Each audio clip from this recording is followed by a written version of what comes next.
going live. And ... We're live. Hello, everyone, and welcome to the Gravity Max live stream.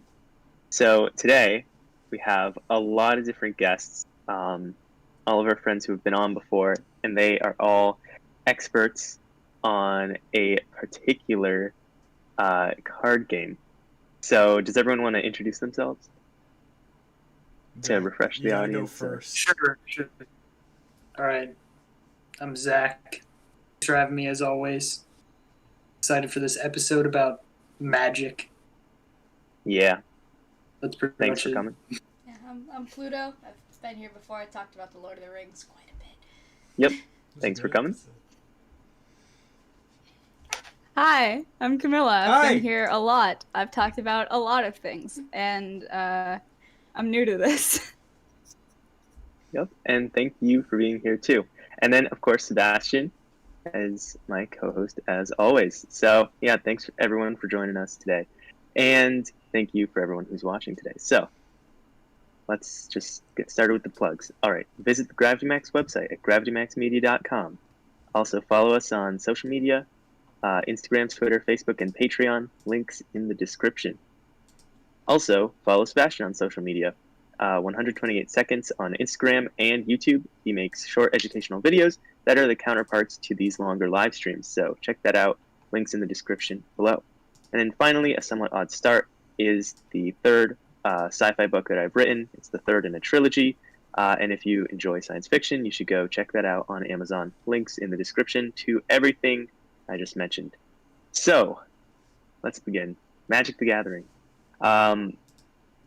We've all, like, I've played it before. I haven't played it in a while. I know I have a ton of cards somewhere, but I have not seen them since I've moved, and so I'm gonna have to, like, I tried, like, going through my stuff, but there's a lot more stuff than anticipated. We gotta build you and it's a all deck, mixed man. in. We gotta build No, you I really want to find my old, because there's this, like, the first card I got. I really want to find my physical copy of that one. But, well, because all my stuff and then all my family stuff is, like, in the garage, and it's all mixed together. So it's very hard to find my stuff. So I'm gonna have to try and find it in the next couple of weeks. But anyway, we've all played it before, so we all know a little bit about this game. So yeah, that's what we're going to talk about today. Yeah, it's a very, I would say it's probably one of my favorite games of all time. Made by the same people that made Dungeons & Dragons, Wizards of the Coast. If you know anything about Dungeons & Dragons, it's very, very complex. A lot of rules and stuff like that, but that's just to make a better end product. Magic is kind of similar to that. I would say it has less rules, but you have to follow them more strictly if you want to have a good time. With D&D, you can kind of bend the rules a little bit, as some of you have seen in our campaigns. Yeah, we almost have our full, well, aside from Jacob, our full party here. Yeah. And Max, you used to do D&D with us as well. Yeah. And you were a Dragonborn too. Oh, yeah. That's what we're missing. Yeah. Yeah. Right. But yeah, so probably my favorite tabletop game, my favorite card game, just so unique in the world that it builds and the rules and the applications that you can use. Like, you can have as many people as you want playing. It might get a little messy when you go upwards of 6, but in any capacity, it's still a really, really fun game to get into, and anyone can get into it. That's the other thing, is that like you're always saying that it's, like, affordable. It's an affordable hobby. Well, I think a lot of, like, modern hobbies get so expensive, and you have to get all, like, the right equipment to do it well, especially with, like, I like drawing and stuff like that, and you have to get, like, the nice products so your product comes out better.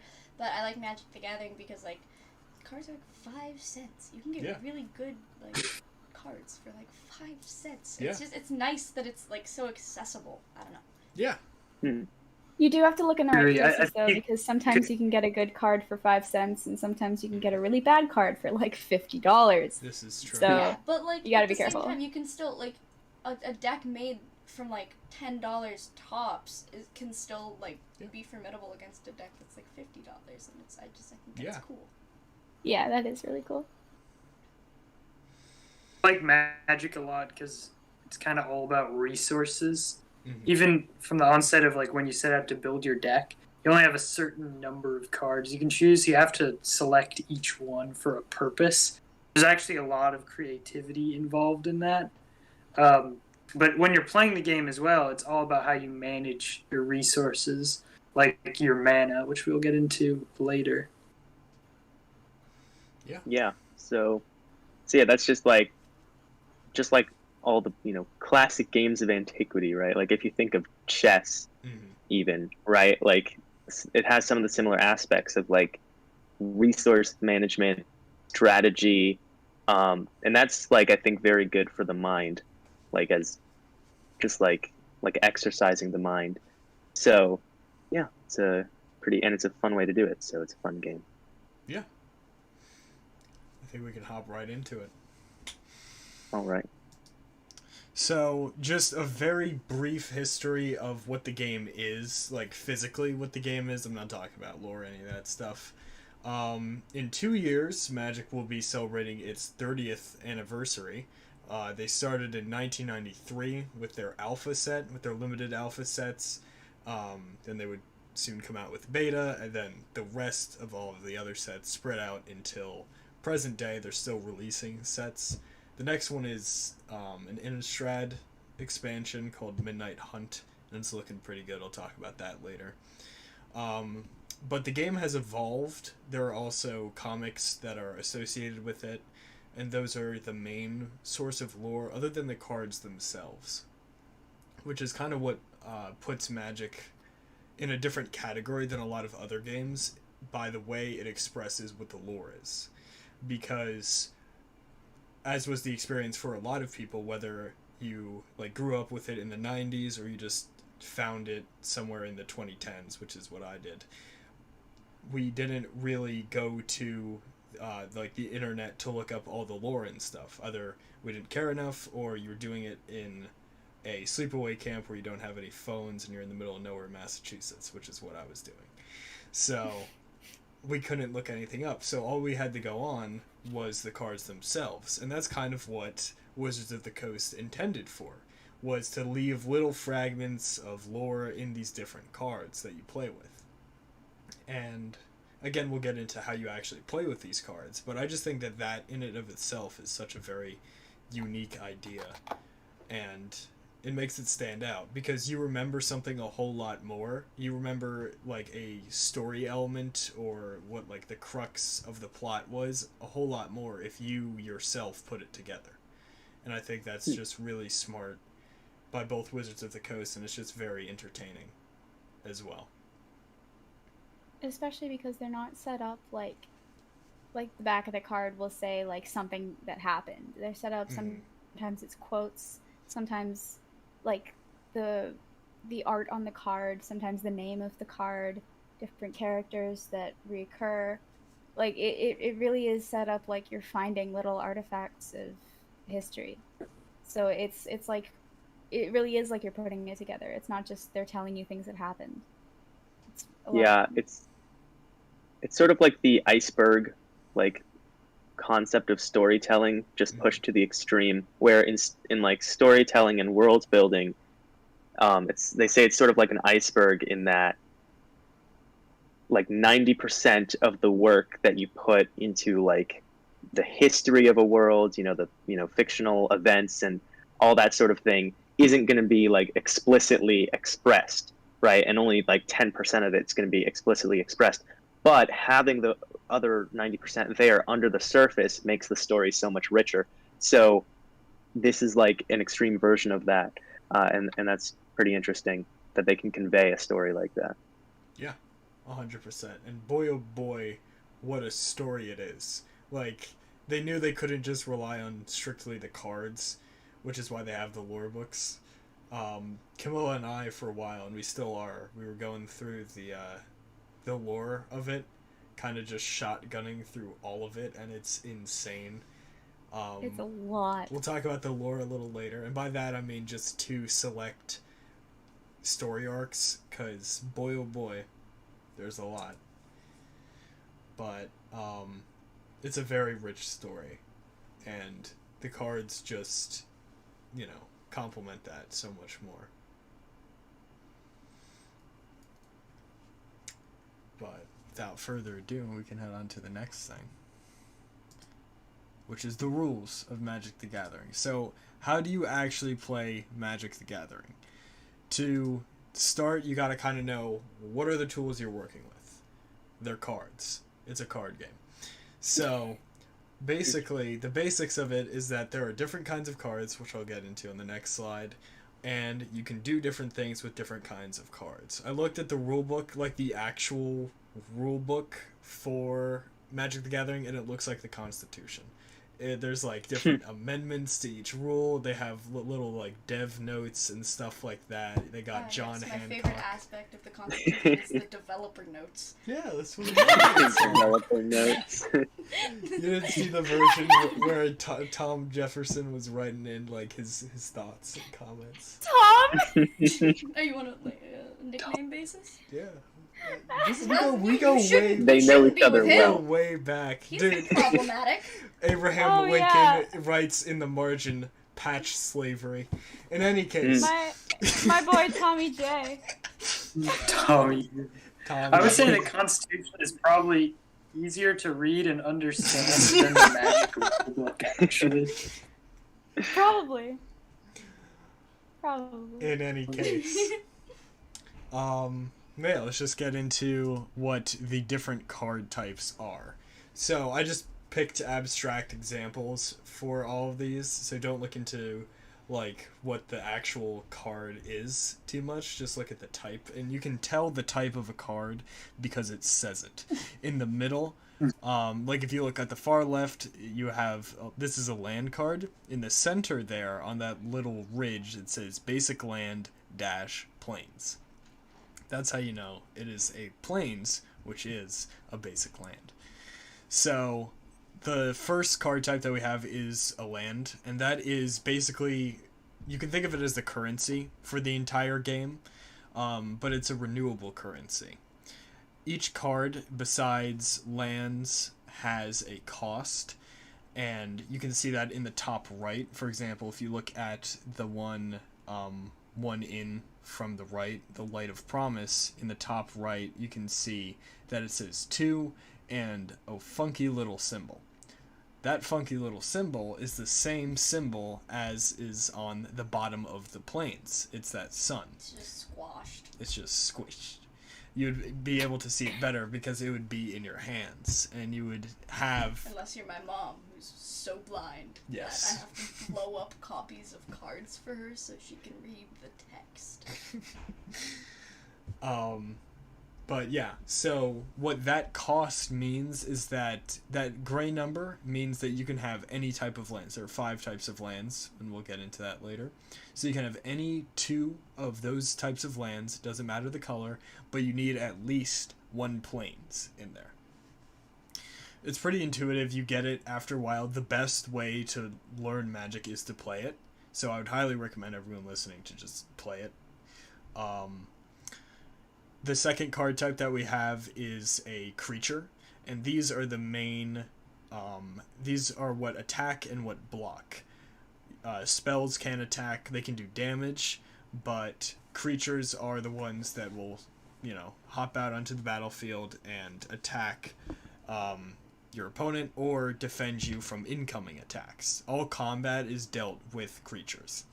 So this specific creature, this Aegis turtle, has a power, which is the first number in that fraction on the bottom right. It has a power of 0, which means if this thing comes into contact with another creature or your opponent, or you, if this is your opponent's, it's going to do 0 damage to you.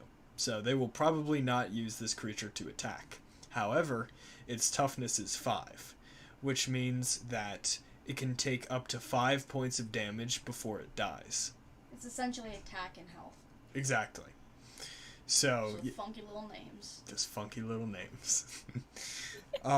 So you would most likely, if this was your creature, you would use it to defend you, because it being able to block 5 damage is pretty good. And you get a better scope of that again just from playing. You see what the usual things are. And if you look in the top right of the Aegis Turtle, you see one water droplet symbol, and that corresponds to an island, which is the source of blue mana. Most often they just have colors attributed to their names, so plains is white mana, islands are blue mana, swamps are black mana, mountains are red mana, and forests are green mana. The third card type that we have here is an artifact. And artifacts they're usually colorless, so they don't derive their power from any specific sort of mana. And as you can see, it's reflected by the card cost, which is just one of anything. So if you have one of anything, you can put this out. This is Soul Ring, very good card, one of Zach's favorites, if I'm remembering correctly. Yeah. Yeah. I enjoy any card that just increases your mana pool that is not a land card, because, I don't know, makes me feel like I'm getting free money, which is always good. But another thing is, in all of these cards, if you look at the bottom, you can see the text in italics. They usually try to sneak in some lore at the bottom. It's called like the flavor text.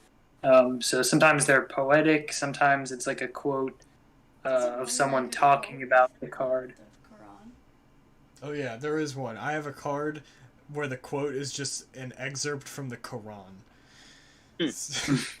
Interesting. What's the card about? Text. Like, sorry, what did you say, Ken? Oh yeah. No, Max's question should go first because mine is kind of longer. Okay, I was just saying, like, what is the card? Like, is it a creature, and like, what is it? I think it's called Piety, and I think it just gives you life. I think. Nice. It's very spiritual. My favorite flavor text that I've seen is it's a creature card. It's a worm, which is one of the species that they have. Not to be confused with worm, W-O-R-M, because this is W-U-R-M.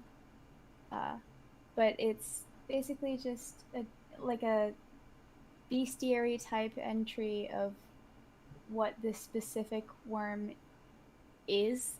And apparently it's got like somewhere around 40 stomachs, which I just think is really funny. Yeah, the worm flavor text is always the best. There's a worm card that I use. It's like, it's really hard to fight worms when you're fundamentally bite-sized. Yeah. Oh, no. Yeah. Context, worms are usually gigantic.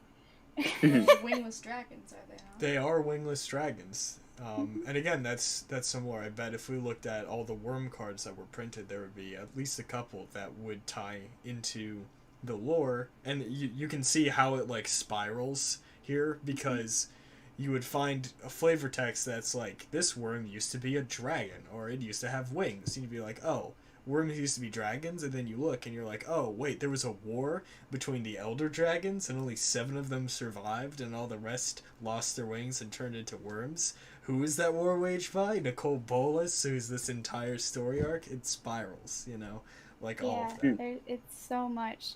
There's so much. Yeah. Like if the rule book is the Constitution, but like worse, the lore of the Federalist Papers be like. Yes, the Federalist Papers. The lore of Magic the Gathering is like the history of the Earth, but more. Like there's so much. There's so much. Just based on how historical things get destroyed, I wonder if there is more lore about Magic the Gathering than there is about a real-world country. I would Prize believe it. in Library of Alexandria? Yeah, for real. You beat me by 2 seconds. Yeah, I mean, if it's a small country, too. Yeah, 100%. Like Monaco or something. Or at So least, specific. like, not even small, but, like, Monaco's pretty recent. small. Isn't Vatican Like, City small? America Vatican isn't City a is small country, but it is relatively young to a lot of other countries, so. That too. Oh yeah, like if it's young countries, then you could say how much lore is there on South Sudan? There's only Much 10 lore years of it. is- Yeah, how much history is there? There's only 10 years of it. So it's like not Jamie, much. pull that up. So Yeah. I love I the did a idea quick of calling history lore. lore, That's so yes. funny. It kind of gets confusing when you're talking about both, but Yeah. Apparently, there are more than 20,000 unique Magic cards currently Wow. in circulation. So, I mean, considering that you can get whatever you want out of each individual card, that's a lot of lore, like Mhm. right there. Yeah. And those are the Plus all And that the not everything is in the cards because you've got like those the are comics in and the. circulation right now. Yeah, Yeah. that's a good point. Is that they already have other sets lined up. Like they have the next 6 sets that have been announced. Like the Innistrad Midnight Hunt is the one that's coming out very soon. I don't know when that's coming out. Halloween. Oh yeah, it is coming out on Halloween. You're right. About how many cards are in a set? Do you How many know? cards are in a set? Usually around, I'm gonna say 300 individual ones. Zach, is that accurate? 300 individual cards per set. Yeah, Well, I'd they say a little do bit more. reprints though. That's true. Yeah, they do a lot of reprints. Like the Soul Ring that you see here is not the original one. The original one was printed in like 1994, I believe. So this is a version that they just like remade of the card because people liked it. Yeah. New, they do new have- art, sometimes new flavor text. Some cards that are the same creature or same artifact, same name and everything, they'll have new art, new design, but they'll also have new flavor text. So sometimes you can get technically the same card, but with new information. Yeah. Mhm. Sometimes So different stats too, or different abilities. True. If it's Yeah, really I've if, seen if that. it's a rework of something, yeah, 100%. Yeah, they often rewrite it as well because, like, if you look at the original cards, the explanations are really difficult to understand. But they've been doing a better job at making it in layman's terms, pretty much, so that anyone can just pick up a deck and, Figure it out. Sure. Yeah. Yeah. A simple layman. But so I just quickly looked it up. They always have around like 350 cards in a set, but some of those are reprints. So I don't know about how many unique And cards. some are lands. And some are lands. I think your estimate was pretty close. So if they have the next 6 sets lined up, and we say it's about 300 new cards per set, About. that would be math. Over 2,000 hun- cards. Yeah. That haven't even been sent out yet. Yeah. So these Wow. are there's Yeah. a lot of cards. You can also kind of go by the collector's number, and that's really hard to see. But if you look, If you squint. squint at the bottom left, you see the artist credit. Then you see something telling you what language it's in, something telling you what set it's in. But then above it, you see a fraction. Like on Light of Promise, you see 025 /274. That's its collector number. So I would wager that probably means in that set in the M21 set there were 274 unique cards, and it is the 25th one printed. I don't ever go by collector's number. Can you imagine sorting all those cards by collector's number? Oh my cannot. god. Like a jeweler's. Yeah, we need a magnifying. jeweler's eye to check all that stuff. But in any case, we were on Artifact. Look where we are now. The artifacts, they go out onto the battlefield and they sit there. They usually have tap abilities, and tapping something means you are using it in whatever way it can be used. For instance, if you tap a land, that's how you show that you have paid with that land. If you tap a creature, most oftenly that means you are attacking with it, or if it has an ability where it has to tap to perform that ability, you can tap it for that. So, for Soul Ring, you tap it and you add 2 to your mana pool. and that's why Zach was talking about free money, because your mana is, again, how you pay for that. So It's free real estate. exactly. So if you have Soul Ring out and it is untapped, and you have your Plains out and it is also untapped, you would be able to play Light of Promise, because you have the 2 required from the Soul Ring, and you would tap that, and in tandem you would tap the Plains, and you have the Plains, so you've fulfilled all the requirements of the card cost, so you would be able to play that. And tapping is just how you signify things are being used or paid. I don't know if any of the people watching have seen Adventure Time, but if you watch the Card Wars episode, they call it flooping. It's when they turn the card to the side. That's how you signify that you've either paid, you've used the land to pay to cast another card, or that you've used a creature to attack and it can't block later. So it's just how you signify that a card has been used on that turn. They replenish every time it goes back to you. But generally speaking, that's how you signify that the card it's tapped out, essentially. Yeah. But then we can go over to Light of Promise, which is an enchantment, and specifically an enchantment aura. There's also just straight up enchantments. Which work like artifacts. Which work basically like artifacts, exactly. So it tells you that because it's an enchantment aura, you have to put it directly on a creature, and that creature that is enchanted by this enchantment has, whenever you gain life, put that many +1/+1 counters on this creature. That's just its ability. And when it says that creature has it, it means that becomes a condition that you have to fulfill. So that for that creature, whenever you gain life, you would have to put +1/+1 counters on that creature, which increases the fraction that we mentioned earlier, the 0/5 on the Aegis Turtle. If you were to put Light of Promise on the Aegis Turtle and then you gained 1 life, you would put that many, so 1 +1/+1 counter on that creature, turning the Aegis Turtle into a 1/6. So now it can actually do damage, and its toughness has been boosted as well. And regular enchantments, again, are, they're basically artifacts because they sit out on the battlefield, and they usually have some just active or passive effect that you can call upon when you need it. Oftentimes it's a passive effect that just occurs without you ever having to interact with it again. And enchantments, of the 3 quote-unquote spells, because everything in this game is technically a spell besides lands and abilities. The 3 spells, again in quotes, are enchantments, instants, and sorceries.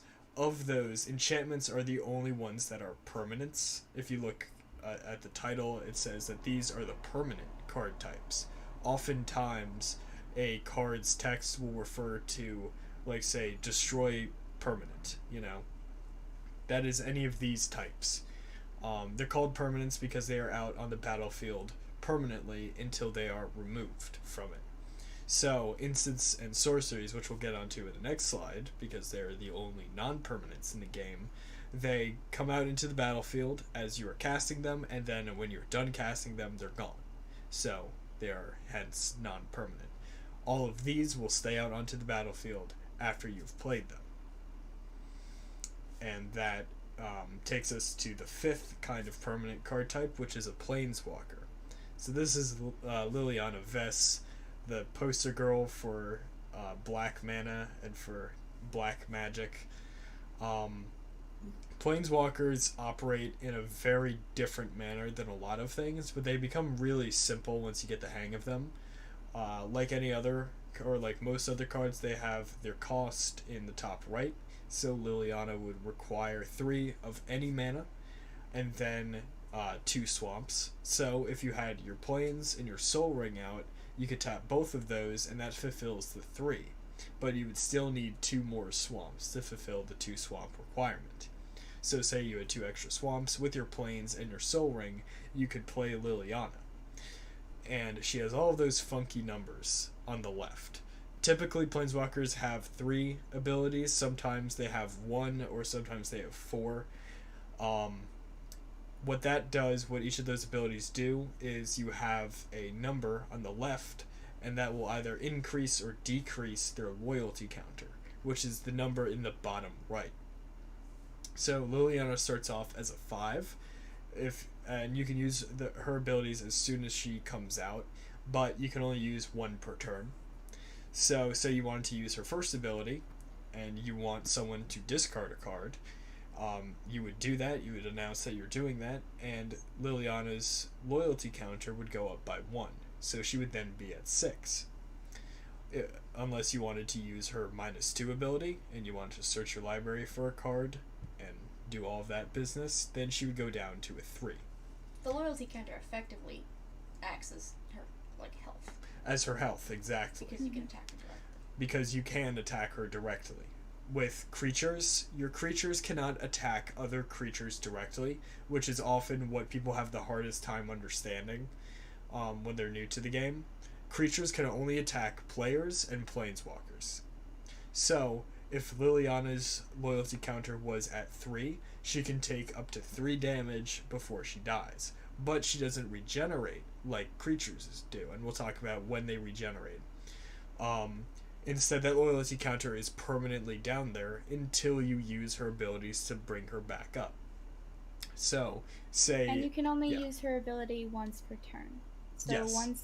once every time you have a turn.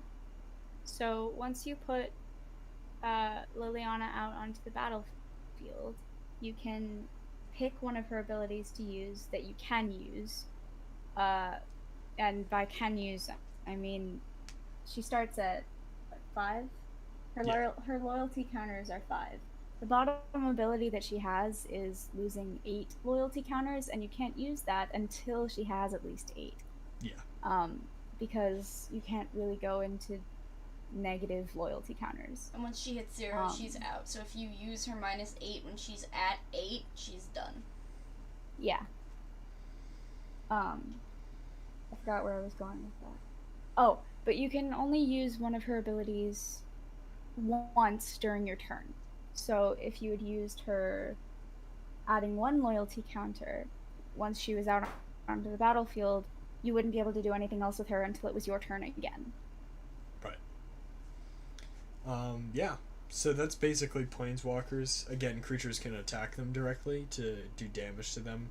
It's pretty strategic. If someone has been building up to something, say that I have Liliana in my control, and I've used her +1 ability 3 times, so she's at 8. I'm obviously trying to use her -8 ability, which is really powerful. The bottom ability is usually the most powerful out for any planeswalker. So what someone could do is just swing or attack at Liliana for 1 or 2, which will just knock her down and keep her at a lower level, so I wouldn't be able to use the -8. That's the number one control strategy for Liliana, or for any planeswalker, I mean. There we go. Alright, can everyone hear me? Or did everything crash? This hasn't happened in a while. Oh, can you hear me? Yeah. Yeah, everything just glitched for a second. What was the last thing you guys heard? Zach was talking. Zach, I what were you saying? just saying that if you declare that you're attacking an opponent's planeswalker with your creatures, and they block all of your creatures, none of the damage will get through. Unless they have trample, yeah. Just like if you attack if you declare that you're attacking your opponent and they block all of your creatures, assuming none of them have any special abilities, you won't deal any damage. Do we mention that you start with 20 life? We have not mentioned that because we're going to get into the different game types in a bit. I also have a question about what we've mentioned. Go ahead. Have we mentioned summoning sickness for creatures? We have not mentioned summoning sickness for creatures. Are we doing that on this slide or later? Let it rip. Okay, so... Speak it plain, child. Okay, so I think I mentioned a little bit earlier that you can use one of a planeswalker's abilities as soon as the planeswalker comes out onto the battlefield. You cannot, unless it says specifically on the card, you cannot do that with creatures. Once a creature comes out onto the battlefield, They're unless ill. it has Haste. Thank you. I blanked for a second. It has something called summoning sickness, which means it can't attack until it comes around to be your turn again. And it cannot use tap abilities, which are abilities on the card where the creature would have to be tapped in order to help pay for the ability. It can still use abilities that don't need tap if they're mana abilities, but anything that would need the creature to tap or attack can't happen on the turn that it comes out on. It can still block other creatures if the next person's turn happens, but until it comes back around to your turn, you can't really do anything with that creature yet. Yeah. Adding on to that, there are other abilities that creatures can have. Like Camilla mentioned, haste, that allows you to get around summoning sickness. I think we should touch on the other creature abilities. All very intuitive. They're often like named after what they do. So if a creature has flying, it can fly over any creature that doesn't have flying. So you cannot block like a flying creature with a creature that doesn't have flying and can only block things on the ground. So the damage would go through to the opponent or to the planeswalker if that's what you were attacking. Creatures can also have things like trample, where any damage tramples over in a blocking creature. So like if you attack with a 6/4 and someone blocks with a 2/2, 4 of the damage doesn't get blocked and tramples over, so then it would go through to the opponent. And then creatures can have a whole bunch of other abilities like Death Touch, where if it deals combat damage, it basically does enough to kill something. And then there are a ton of other ones that they usually explain on the card. I always just look them. Another key one, just because you mentioned flying, you can't block a creature with flying with a creature that doesn't have flying unless it has reach, which basically avoids the issue of being a ground creature. It kind of reaches up and snatches that sucker right out of the air. Yeah, I think another one of the more common ones. Another one of the more common ones to mention that is kind of like a basic would be vigilance, which avoids tapping, so you can attack the creature and never have to tap it. Or first attack with the creature. There's so many. Yeah, there's a lot. There are a lot, but vigilance is pretty common. So. Yeah, so in the more recent cards and in the earlier cards, so if you have cards somewhere in the middle, I'm sorry, but they will actually write in italics in the main body text of it in parentheses what the thing does. So it's not uncommon to see a very old card or a very new card have an explanation for what an ability is. Like, for example, vigilance, it would say in parentheses next to it, this attacking does not cause this creature to tap. So it's pretty intuitive that way too. But those are the main card types that are permanents. So if we don't have anything more on that. I think we're good. I think we've exhausted. Yeah. There's a lot of this is a very dense game, and there's a lot of talking involved in learning it if you're not gonna play it as your way of learning. So we can go on to the non-permanents. Very simple. There are only two: instants and sorceries. Instants are exactly what they sound like. You can play them instantly as long as you have the mana.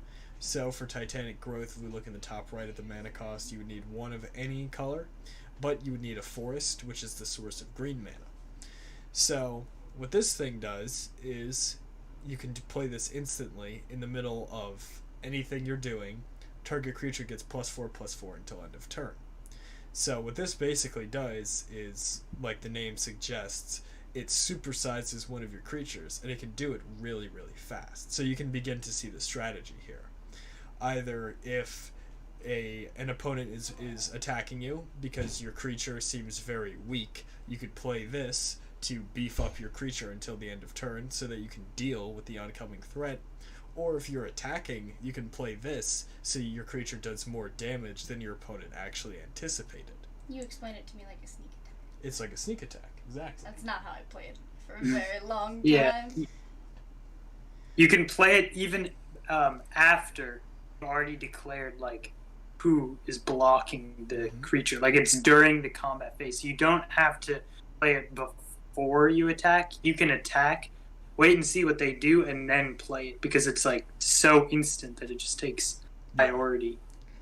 The other special thing about instants is that you can play them on someone else's turn. Yes. Yeah, that's big. Which is why they're useful for blocking, because if someone is attacking you on their turn, you can, other than blocking, this is one of the other only things that you can do to help yourself. Because if you're blocking with a creature that would die, giving it more health and more attack damage would help it maybe survive or kill the other creature, or both.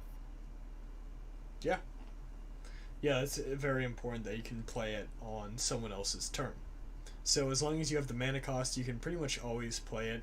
There are only 2 instances in which you cannot play an instant.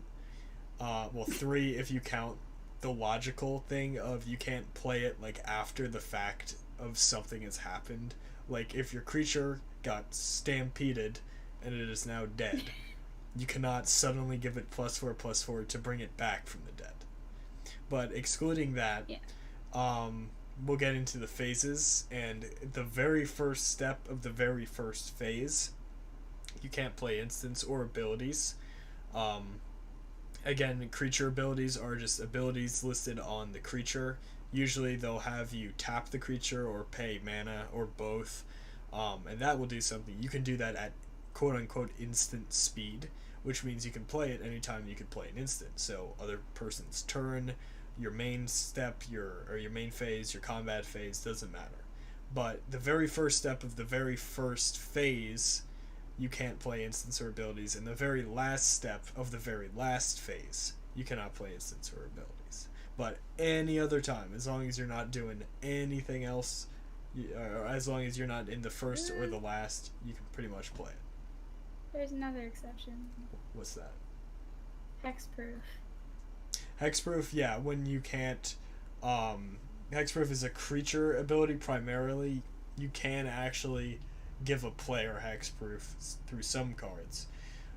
You can still, it's still legal to play it, it just won't work. It just won't work. You can't true. target it. Yeah. Fair. Okay. Yeah. Actually, that's fair. It just sucks to suck at that point. Like, sorry. Yeah. Wasted your mana. It wouldn't be a smart move, but I guess it would be technically legal to play. That's a good point. Sorry. Yeah. It's all good.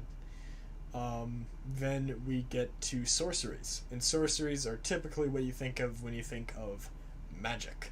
You know, dude in front of the cauldron or witch in front of the cauldron throwing stuff in, you know, just cooking. My favorite magic users, dudes. Dudes and witches. The main body. There are 2 wolves. There are 2. There are 2 wolves that play Magic the Gathering. Dudes and witches. It's us. But in any case, they are restricted to your main phase. And again, we'll get into the phases later. And that's really the biggest difference between that and an instant, is that is the time you can play them. You cannot play them on another person's turn.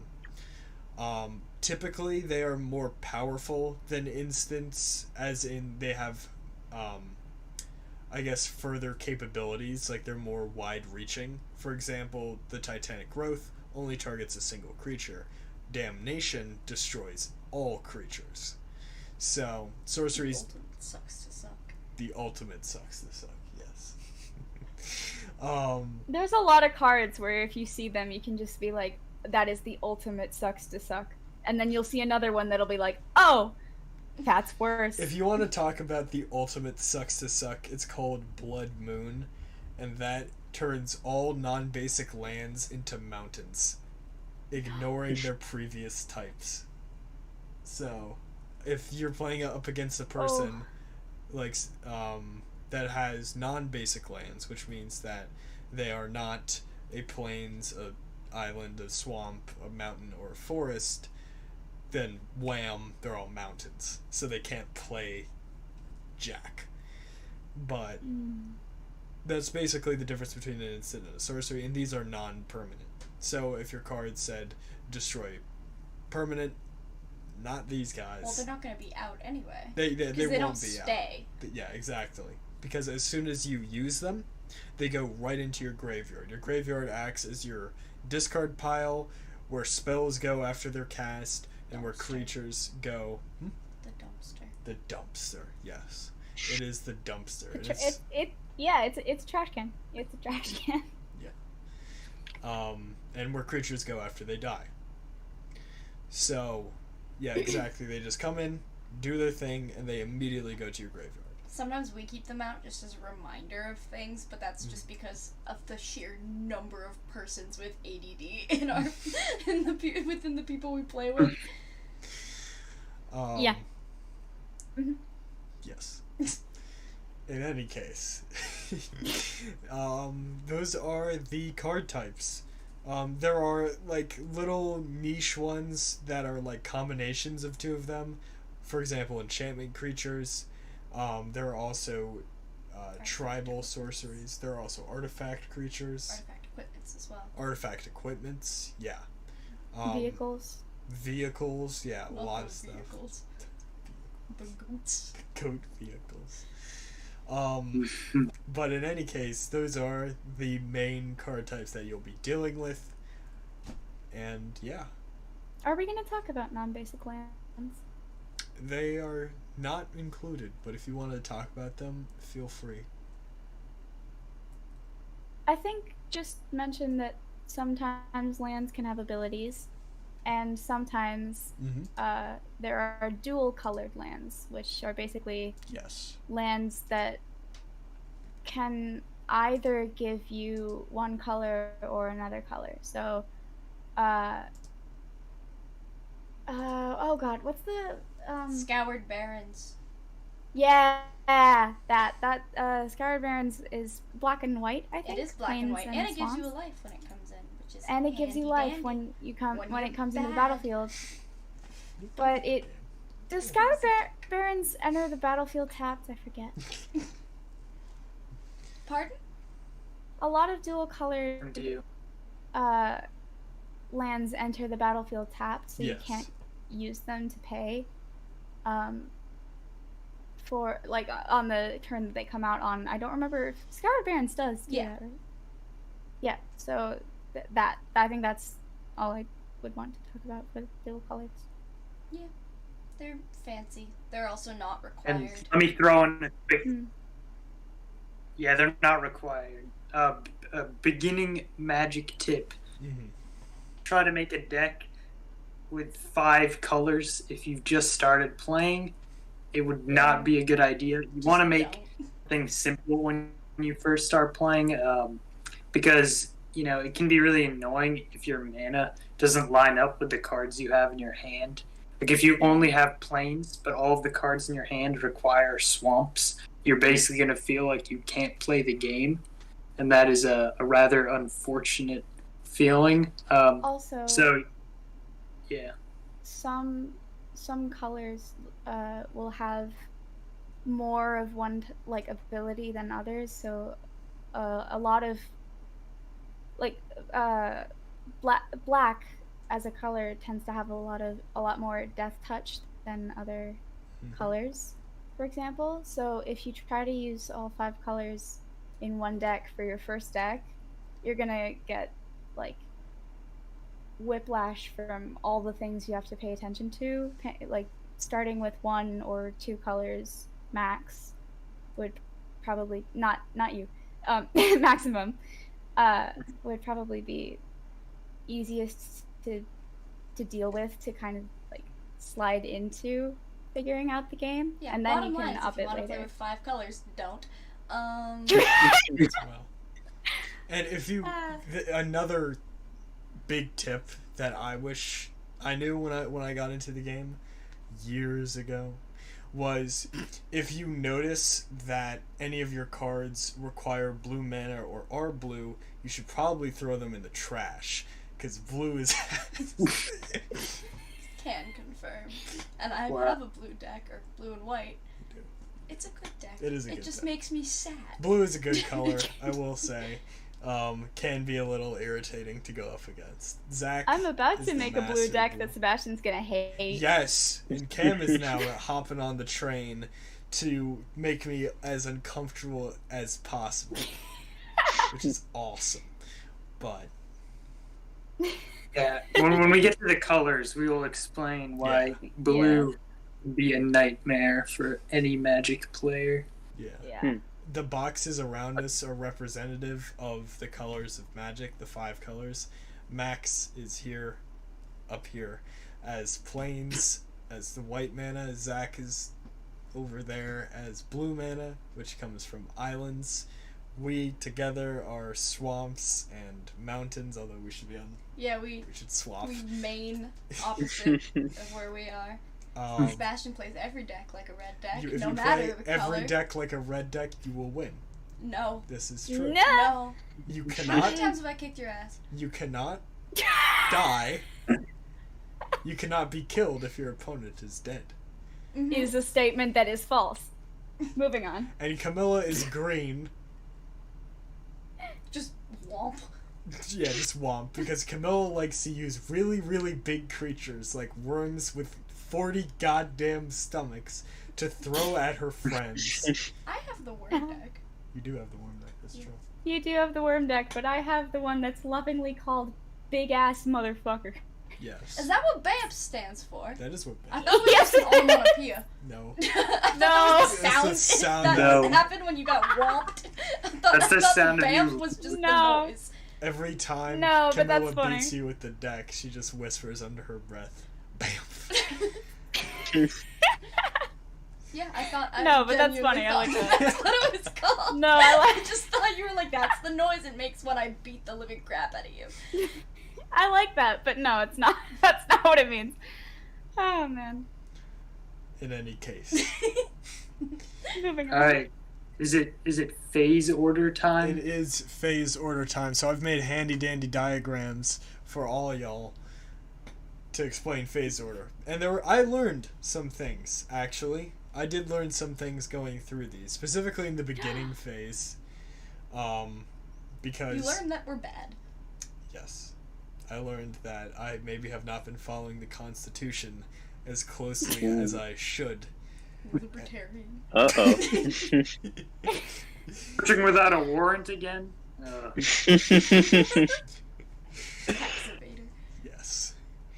I don't think that was a mistake. I think the tax evasion was purposeful. For legal reasons, I'm going to continue with this slide. 5 main. Main phase is a phase, so I can't say 5 main phases. Primary. There are. Yeah, 5. Thank you. 5 primary phases. I don't know why I'm saying this because there are only 5 phases, but actually, some people would argue that there's only 4, but we'll get to that.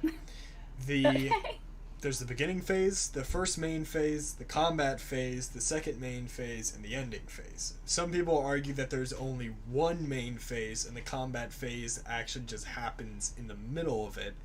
I reject that notion. Because you're a libertarian. I'm not a libertarian. I've got you to I'm admit it. not a libertarian. I'm sorry.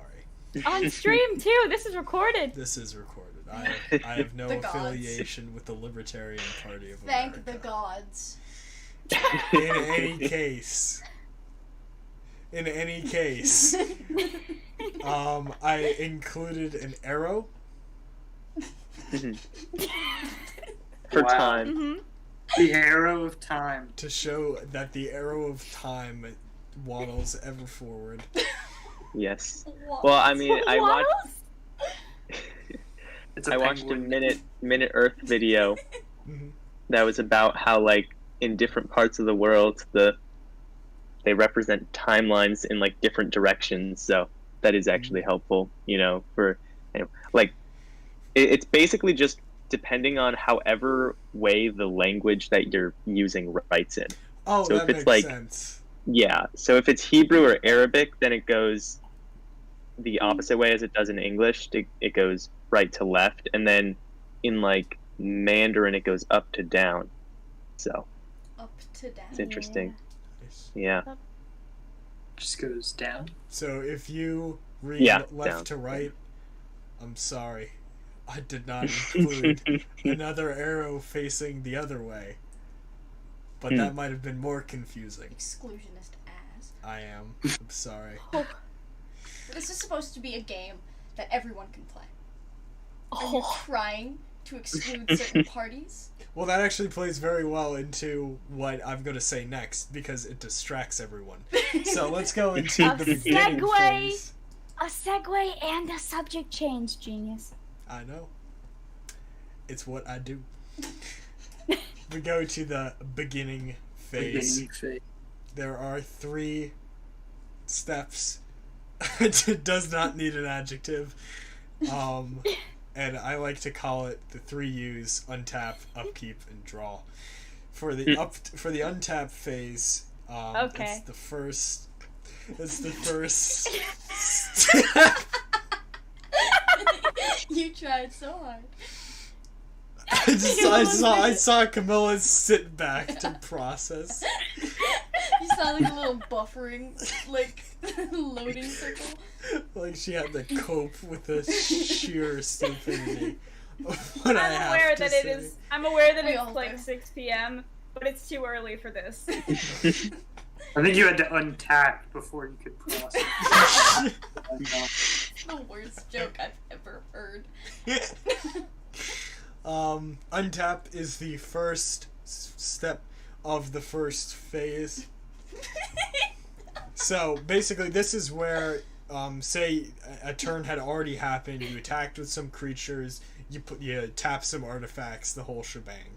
What you would do is at this step in this phase, you would untap all of this so you could use them again for this turn. Because your turns are back to back, of course. They are not. Yeah, but that's what you just said. I'm sorry. That's not what I meant. After your opponent has just gone, it is now your untap step, so you can tap everything back so it is primed and ready for however way you want to use them. So just some quick bullets. All permanents without restrictions untapped, and by restrictions I mean that's usually enchantments that other players have put on your creatures. For example, an enchantment that says this creature does not untap, Melancholy. like Melancholy. This creature does not untap during your opponent's untap step, or during their controller's untap step. I mean, and that's literally exactly what it means. During their untap step, when they would untap everything, it does not untap. And like with the untaps. I'm sorry, the untap step. It's full of this. Also, like I said earlier, no spells or abilities can be played in this step. And the thing is that when you're going step to step, you don't really have to say it. I don't even know if they say it in tournaments. It's just the order in which you do things. Phases, it's much more common to say, I end my beginning phase, I'm now going into my main phase. If you're just playing with friends, you don't need to say that. You're going to look a little foolish, unless you're playing with other people that prefer to do that. But, I only really say it when there's like an ability that hinges on. yeah, exactly. Because there's some things that's like at the beginning of your combat phase. So Exactly. then I'm like, by the way. There you go. Second step, your upkeep. There's a lot of cards that say, at the beginning of your upkeep, do this. So this is the beginning of your upkeep. Do that. whatever that may be. And from here on out until the final step of the ending phase, you can play instants and abilities. And then after that ending phase has passed, you can play instants and abilities on your opponent's turn. So, also you can play instants and abilities on your opponent's untap step and your opponent's end step, or it's actually the cleanup step of their end phase, which is the last step of that phase. So that's universal no matter whose turn it is for instants and abilities. To draw, you go into your draw step and you draw a card. If it's her turn, you remind Camilla to draw a card. Stop! Why did you put that on the slides? Bro, Camilla is just so goated at this game that she can win without even drawing cards. Okay. It'll be like the seventh turn. She's like, why is my hand empty? It's because she hasn't drawn a single card the entire game. Stop. Yeah, did we even explain that people have a deck when they play? You have right? You got know, a like, big you got- stack you of got cards, and you're supposed to these take bad one, but if you're boys. Camilla... Oh, he's demonstrating. Before any of this, right? Before any of this, before your first beginning phase, you take this top 7 cards, and that becomes your hand, you know? Like any card game ever. Yeah, so what the draw step is, you basically take another card, and you add it to your hand. Unless you're Camilla, who's Unless- exempt. Stop. Yeah, unless you're Camilla, or unless you're going first on the very first turn, in which case you do not draw. Yes. But other Talk than about, we'll talk about mulliganing later. Yeah, no, that's Yeah. like a. because mulliganing rules actually change based on game type, so we can talk We'll about do, that. yeah, we'll then. talk about that when we talk about the. But draw step, pretty simple. In the name, draw a card. That's the long, the short, and the medium of it, and that would end your beginning phase. So again, if you're playing professionally in a tournament or with someone that scares you, you would, after you draw a card, you would say, my beginning phase is now over. I'm going to my main phase. Is that okay? You don't need to ask if that's okay, unless the other person scares you. I've played with some scary people, none of which are in this room. Oh, and when And- people reference a library, that's the stack you draw from. Yes, your Yeah, deck that's your deck. is everything that isn't in your hand, out on the battlefield or in your graveyard or Exile. lost in Max's closet is called your library, and that is where you draw from. Yeah. Probably my garage is going to be my guess, but But yeah. Oh, another small, like, kind of niche thing is that if you have no cards left to draw, and it is your draw step, you lose the game. Yeah. Yeah. Unless you have Sometimes a that's card a that strat. says you don't. Yeah, sometimes that's a strategy. There are a few types of decks that can be built off of the idea of trying to mill cards, which is literally just telling your opponent to take a bunch of cards off the top of their library and then put them in the graveyard. So sometimes that is actually a strategy to try to get people to lose the game. There are so many different strategies in this game, Yeah. depending on the color, Yeah. the type, the theme. It's a lot. It's just a lot of playing, in Yeah. all honesty, to pick those up. Yeah, but it's fun. It's very fun. Once you get the hang of it, it starts to become like just something you know in the back of your head. Yeah. And it's And not then as you hard to can- learn as we're making it out to be. Yeah. Yeah, it's just a lot at the beginning because you see so many things at once. If you get overstimulated easily, take it slow. Don't be blue. Don't interact with Jace at any cost. No. But that goes Don't for let any Jace interact stage of with the you. game you are in, and no matter if you're 90 years old, you've been playing since you were 2. Just don't do it. It's not worth it. What color would you say is best for beginners to start with? Red. Or color combo? Black. Red is simple. Black is also very simple. I would say red and black. Red, I feel like, has less abilities that are complex, though. That's true. Yeah, red is probably Red is the just easiest. go, hit them hard, hit them over and over very hard until they Yeah. die. Beat them into the ground. That is the red strategy. It's called That it's is called, your strategy. I never grew past that point. I had a red deck when I was younger, Stunted. and I was stunted because I beat the living snot out of everyone I played against, and I was like, and then I just used that same strategy for everything else. deck. And now your most powerful deck is what color? Red. Mm-hmm. Green and black. Ooh, you think Gorgon's better than Goblin? Gorgon over Goblin, 100%. Gorgon supremacy. Well, rats beat them. Franco is only good if you can like keep recasting him. There are way too many ways to get rid of him. Okay. But there's other cards in there that are like. Yeah, Annoying. what about Snowman? What about my boy Yeah, Snowman? Snowman. Oh my god, it's an abomination. That's It's a what I said the 1-1. first time Oh I no! lost. Everybody run.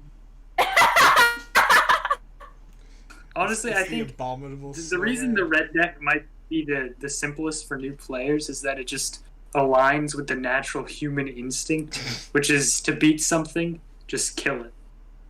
Like that's all you need to do. It can't Um, kill you if you have already killed it, or it has died. Why did you go natural Kronk cause. mode? Yeah, why did you go? Why did you go Kronk mode? Because Kronk would play red. Am I wrong?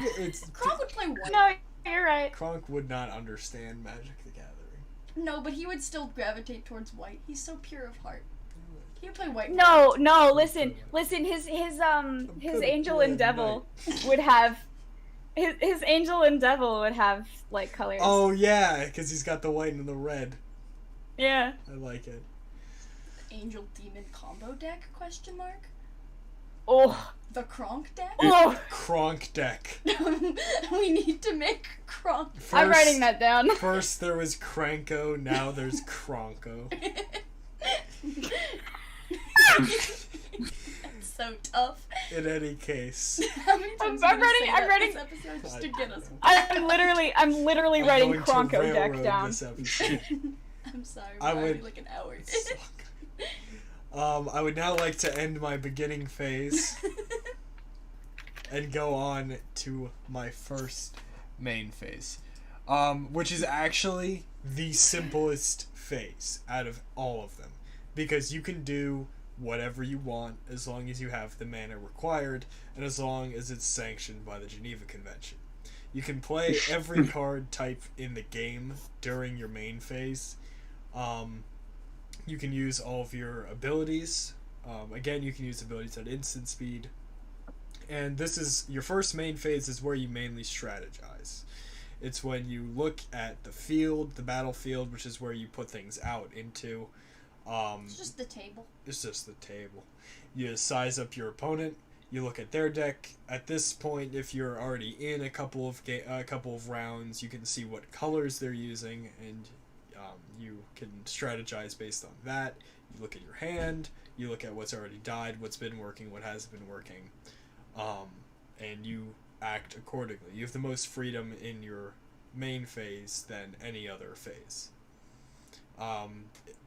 For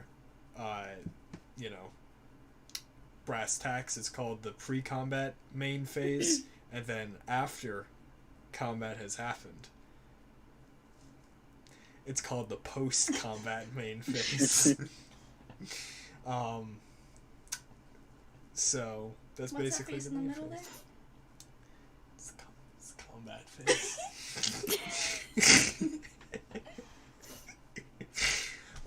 Yeah, it's the biggest phase, but it's the simplest. You just do whatever you want, No. As long as it abides by the Constitution. as long as it abides by the Constitution. Make those founders proud. Gary. Oh, D&D. there's one thing you actually. You stress me out. For some reason, my mind went to That's Gary Gibbons, and I was like, I don't know if we want to make him proud. Wait, Zach, what? You can only play one land per main phase. Yes. I don't know if I Per remember. turn, really. unless another card Yeah, specifies otherwise. Well, you can only play lands during your main phase. That's why I just put it, can play every card type. That includes land. And yes, so you can only play one land per turn. Unless there's a card that says otherwise. Yeah. There's so many exceptions to the rules in this game. Just like that's the what actual Constitution. Yeah, that's what threw me when I was first learning it, is all the cards that were like, oh, by the by, remember what you learned? Screw it. Go. Yes, it's true. But Yeah. it's actually not that overwhelming, because if you think about it, like, if you know all of the basic rules, then you'll understand when the card says this rule is no longer a rule. Yeah. Like, The then thing that threw me when I was learning was my ADHD could not possibly comprehend, like, keeping track of my creatures and also the creatures of the person I was playing against. Like, that just escaped me for so long. Couldn't do it. Yeah. Onward? Onward. My combat phase is now beginning. If you want, A little closer. you just go. You take the mouse and you just click on this monitor. Yeah, I figured. I'm observant. Your turn. My turn. Your turn. Oh, So this is my combat phase. This is our combat phase. 5 steps.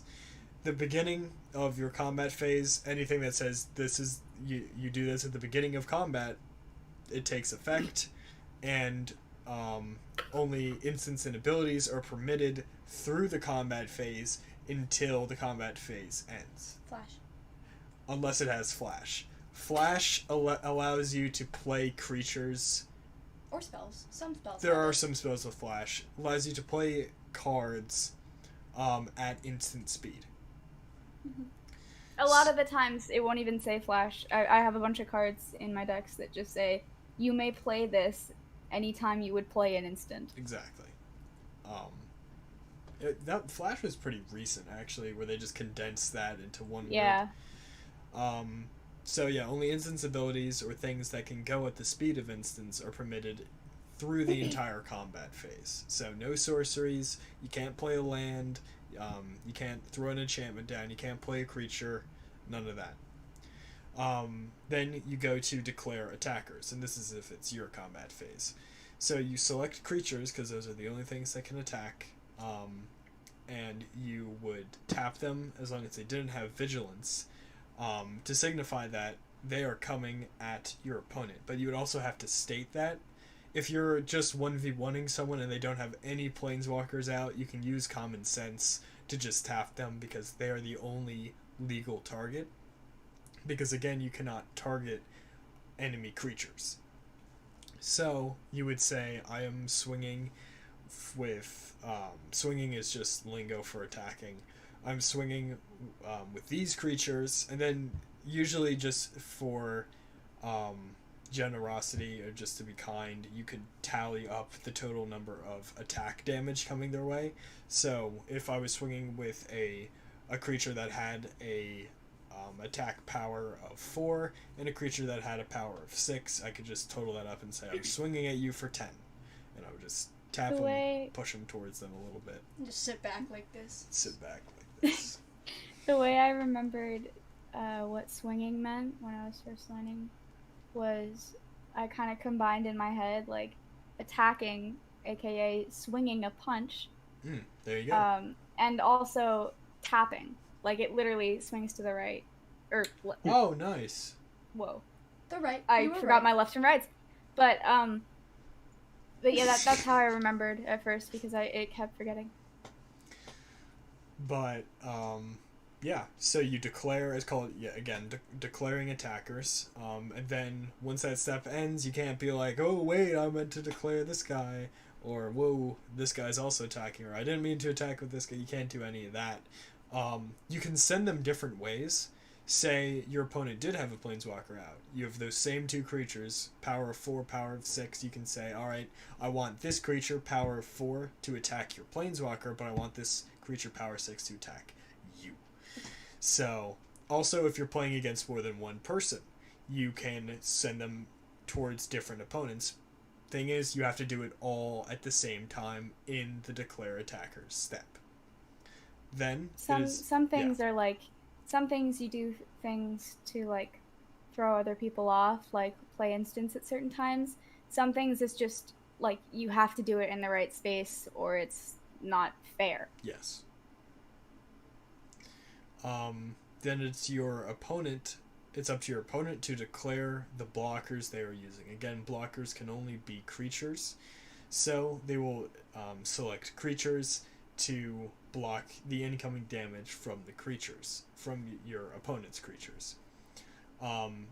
Any creature immediately blocks all the damage coming from an individual creature that is blocking unless it has trample. So even if a 1/1 blocked a 9/9, as long as the 9/9 didn't have trample, the 1/1 would block all of that damage. Can you hear this? Yeah. It's a little ridiculous. The way I think about it is that the 1/1 just distracted whatever the creature was from you or from your opponent. So it just ran out and was like, look at me! And then it got smashed by Emrakul the Aeons Torn. I like to think of it as that creatures have like a one-track mind. So every creature thinks like a red attacker. So it's the first thing it sees. Yeah, it's effective, right? Just murdering like a 1/1 and then not doing any damage. That's what thinking like a red creature does. The first thing... I'm so happy.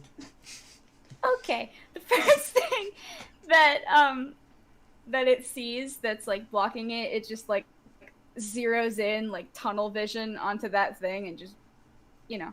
I always think of it that's how I think of it. Like stabs it in the toe and it's like ah, and then that's it.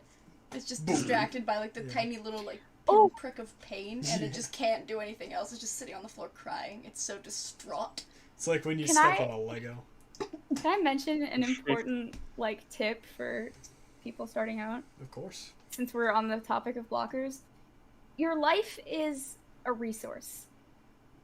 Losing, like Sebastian usually says, losing at 20 life is like it's the same value as losing at 1 life. If sometimes it makes more sense to just not block damage, and like take some damage, maybe go down to like 18 life, but keep your creature out because the next turn that you can attack with that creature would be more beneficial to you. So don't be scared of like losing life if it makes sense. Do be scared if it doesn't.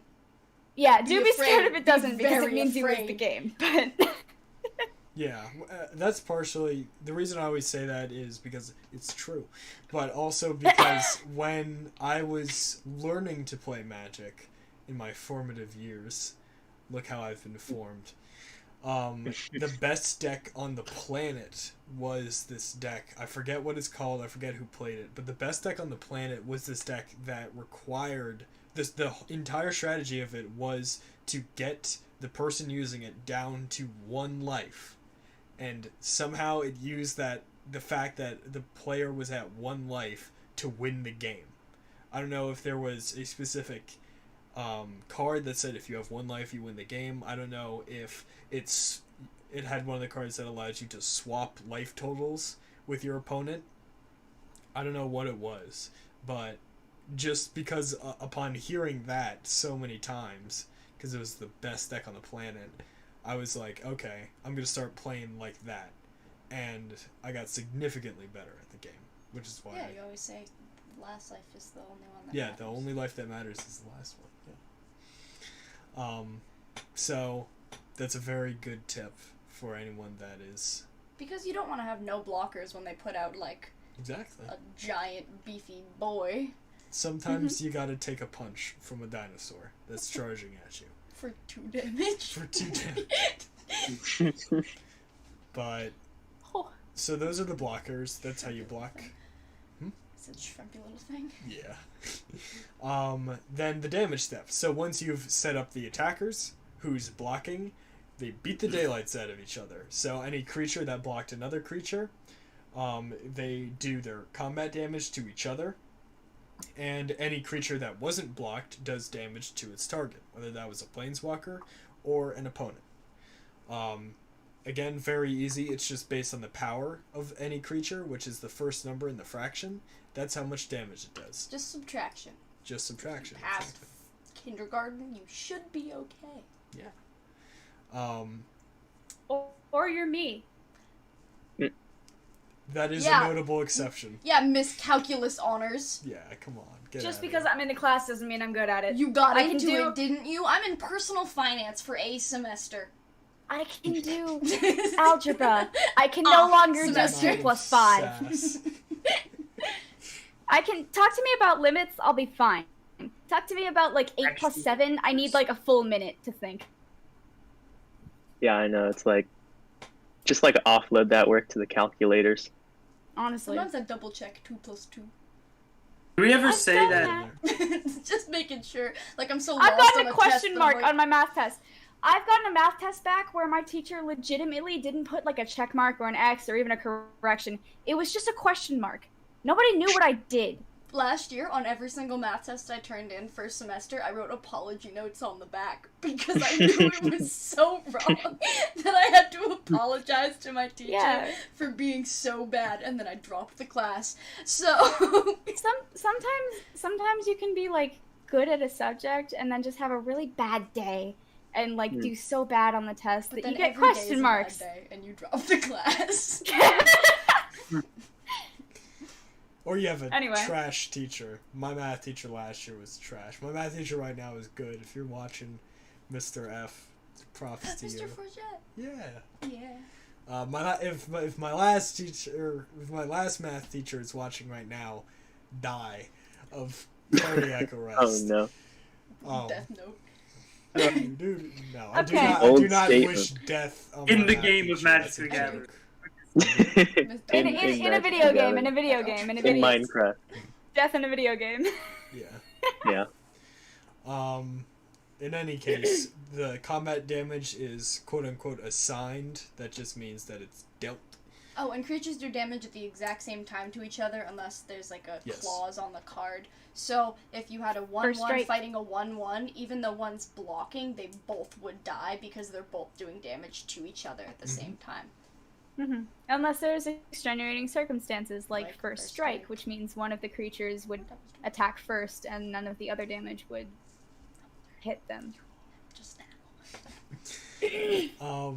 Yeah. So then the end step, the damage has been done. The creatures that are slated to die, that have been dealt quote unquote lethal damage, and lethal damage is decided by their toughness, the second number, which also acts as their health, dropping to 0 or below 0. It's the definition of a creature dying.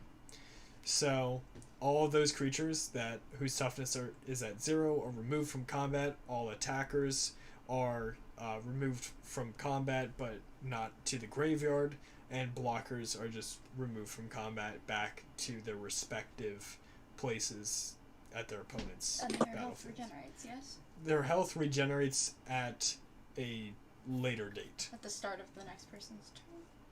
Their health regenerates in your end step, Right. which we'll get to. So blocking does not cause anything to tap unless you tap something while it is blocking, which is weird because if you have something that's blocked or if you have something that's tapped, it cannot block. But you can tap something while it's blocking if it's an ability on the creature. It's weird. That's what the snowman can do. But That's That's the strange. guy who, like, I know he's gonna die, so I'm gonna use his tap ability as he dies to make sure he Exactly. dies with a purpose, exactly. Yeah. Didn't So, die in vain. Yeah. as most of my creatures do. So 'Cause I lose Thank you anyway. for your sacrifice. it's exactly what that card is. It's just the guy sacrificing himself. Selfless. something. Selfless Cathar, yeah. But so that is how the combat phase is resolved. And then you would say, alright, carnage over, time to go back to normalcy. And then we go on to the main phase. Do you wanna? Thank you. Then we go on to the combat phase. Oh no, this is the okay, yes, this is still the combat phase. I wanted to talk more about how damage is assigned. I read it and I was like, what? There's two of them? No, combat phase continued. There are not two combat phases. So, say the creature on the... So these are two pairs. So take pair 1 on the left, because we read from left to right, as inferred by the arrow. You have the creature on the left, the Alpha Tyrannax, attacking. So, someone is controlling this. Let's say Camilla, because she is green today. That's a card. Wow. What? What do you mean? I was reading the flavor text. Yeah. So, say Camilla is swinging with this thing at me. I am white. Oh no, I'm Max. Or at Max. Max is also white. In any case, Max has this creature to block with. It is untapped, so it is able to block. Camilla swings with the 6/5, and Max blocks with the 2/1. This creature does not have trample. It would say trample on it, or there would be an enchantment out that gives it trample or something like that. But it doesn't. So it does not have trample. So Camilla would assign the attacker, the Alpha, and Max would assign the blocker, the Elite Vanguard. Then it moves into the combat damage stage, or step. So the Alpha Tyrannax would do 6 damage to the Elite Vanguard, which would kill it in the end of the combat phase, and the Elite Vanguard would do 2 damage to the Alpha Tyrannax, which would not kill it, because it does not reduce its toughness down below 0. It only does 2 damage to its toughness of 5, meaning it brings it down to 3. So, from there, if Max had an instant that did 3 damage to it, he could kill it, because its toughness would be at 0.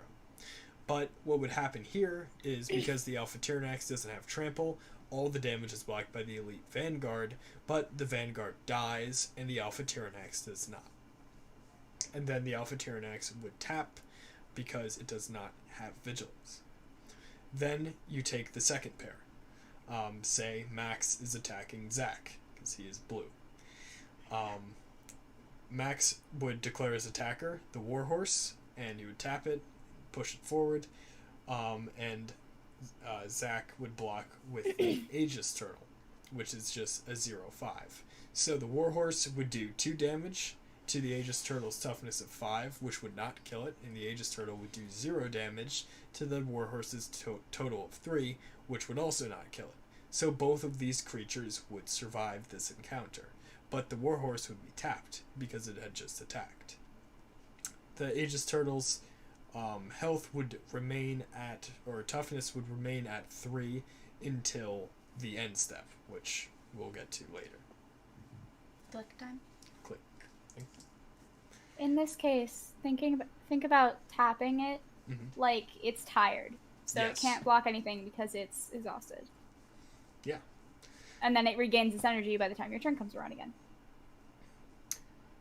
Exactly. So there are instances where one creature will kill another, both creatures kill each other, one creature does just enough damage to a creature so that a spell can finish it off, or, both creatures survive, both creatures die, all that. All the possible permutations. You can also, when a creature is attacking, you can block it with as many creatures as you want. Unless it specifies. Unless it specifies otherwise. Like that one worm, Ulamog or something. Yes. So, let's go back for a second. No. Let's go back for a second.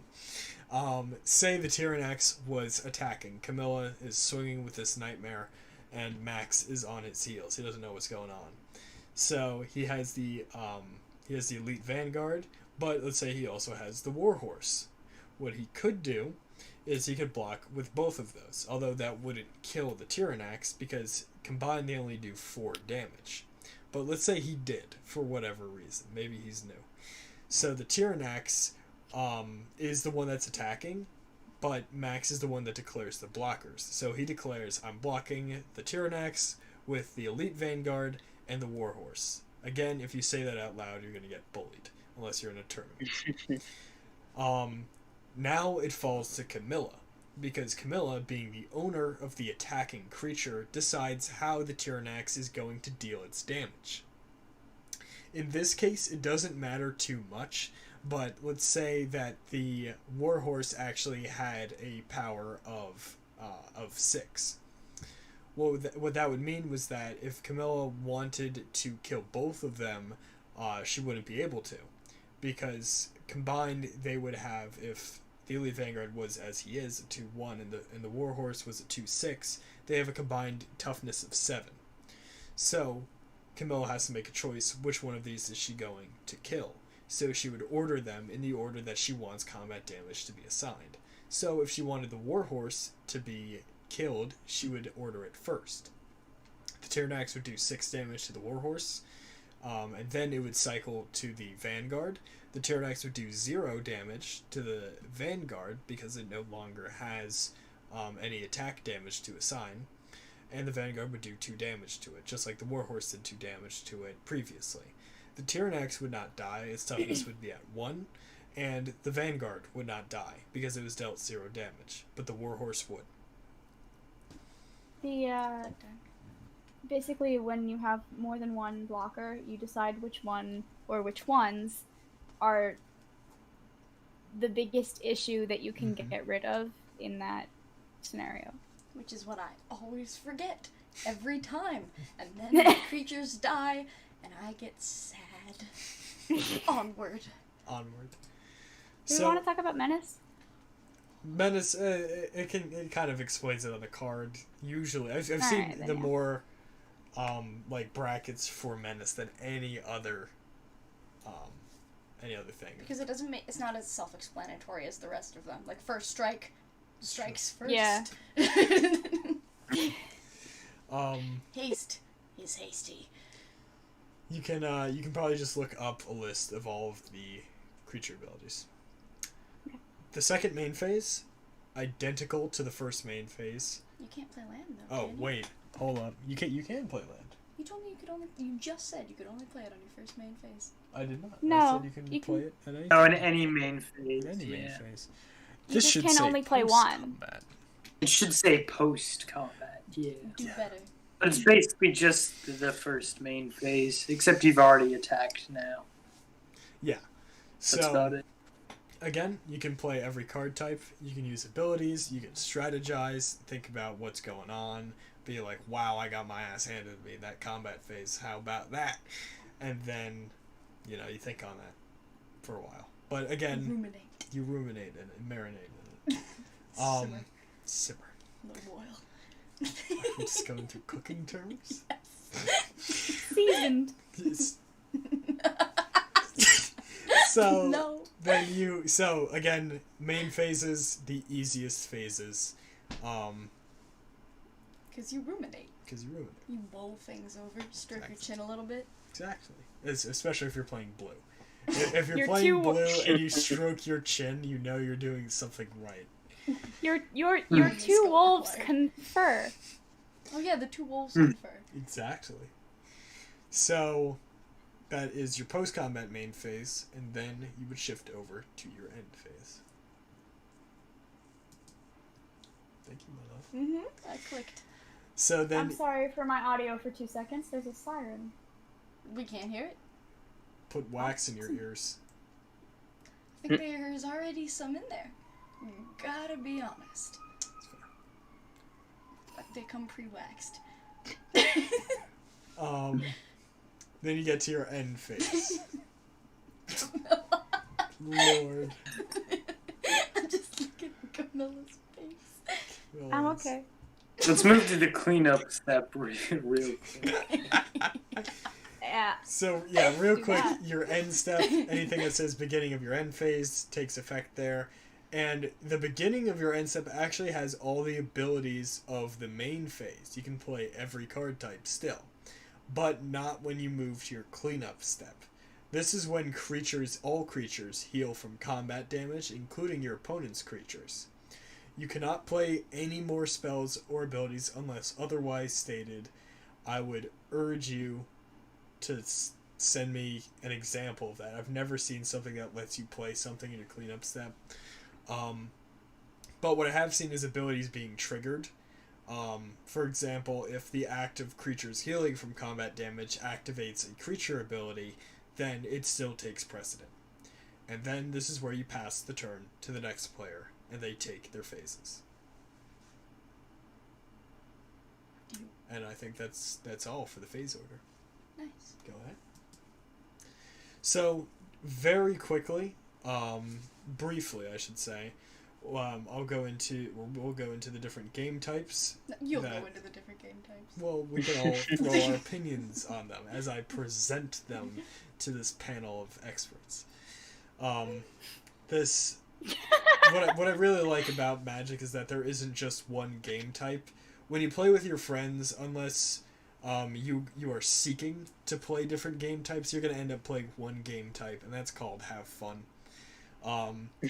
That's what I have included on the first slide, if we actually go to that. I don't know how to go backwards with that. No, I mean the first slide in this section. Oh, I was like, it's point and click. I got nothing. So, Standard, Pioneer, Modern, Legacy, and Vintage are 5 different game types that all center around the same rules, yet the difference between them lies in their ban list. These 5 game types it's going to be the basis for whatever you play with your friends or end up playing with your friends. Unless you're tryhard and you play Commander. Yeah, which we will do eventually. But because we're tryhards. What we play Sweaty. Is Vintage, or is the closest to Vintage, more closer to Vintage than any other game type, which is very few cards are actually banned. So, I'll just get into the differences between these real quick. Sorry. Which I have in the speaker notes. Look at me. Ooh. Ooh. So. Be better. I love you. Me too. So, Standard. I've organized these in the order of most conservative in what cards are allowed to least conservative in what cards are allowed. So, most bans to least bans. Most bans out of these 5 is Standard. Standard only is comprised, the only cards that are legal are cards in the most recent 5 to 8 Magic cards sets that have been published. So what you would do, because unless you know them off the top of your head, you would look up what is legal in Standard, and they would give you a list of 5 to 8 Magic sets that are the most recent sets to come out, and you would go off of that. Right now we're at 8 sets that are legal. So when Innistrad Midnight Hunt comes out, the next set that's coming in, when that comes out on Halloween, it cycles back to 5. So Midnight Hunt will be at the top, and the next 4, the 4 most recent before that, will stay there, yet the older ones will get cycled out, will get phased out of that. So on Halloween, look at the Standard list, it'll be back down to 5 sets. You go on to Pioneer. Pioneer is mainly just my computer freaking out. Pioneer, the basic rules to that is that all sets from a specific set called Return to Ravnica and up are legal. Return to Ravnica came out in 2012, so that makes it more restrictive than Modern, which basically does the same thing, except it's from 2003 up, which is 8th edition. Specifically July of 2003, because there were other sets that come out earlier in 2003 that were not legal. Standard, Pioneer, and Modern and Legacy to some degree have hard banned things. There are universal things that are banned in all forms of Magic, which the main ones include just conspiracy cards that are broken, that kind of broke the game, so they just effectively phase them out. They're not legal in any kind of Magic, official Magic gameplay, as well as cards that have racial connotations, which they had some issues with. Those cards are banned in all... Except the one. Except which one? The Prejudice one. I don't know if Prejudice is banned. Yeah.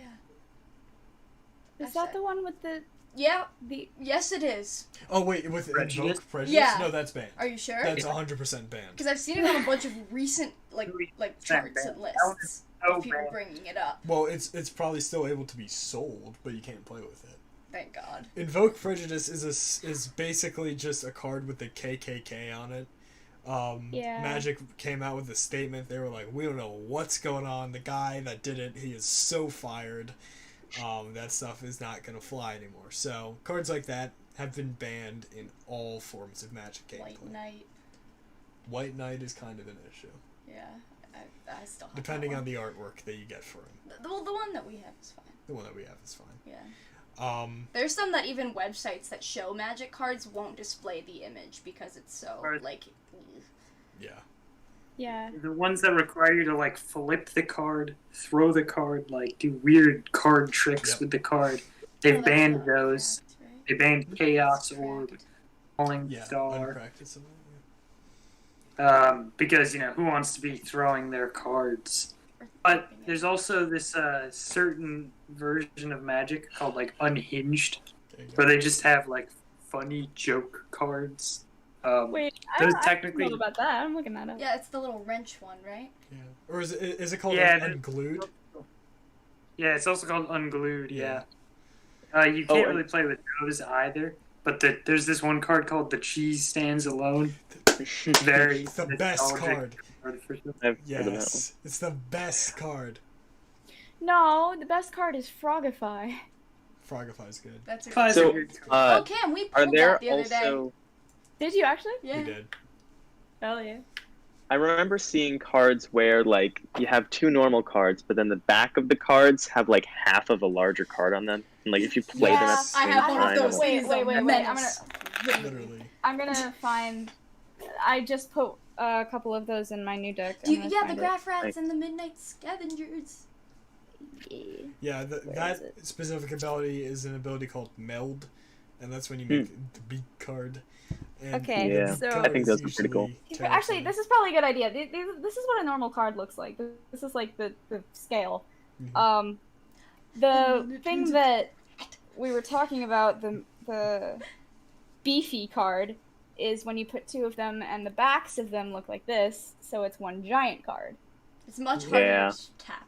I will That's just say. satisfying It's a to look little at. annoying. Just- Yeah. Yeah. It's hard to see because it's like my light is making them shiny because they are some of. Ooh, we should talk about the shiny cards at some point. The foils, yeah. Foils. I love ADHD all up in this stream. It's tough. Sorry. I'm sorry. I'm so sorry.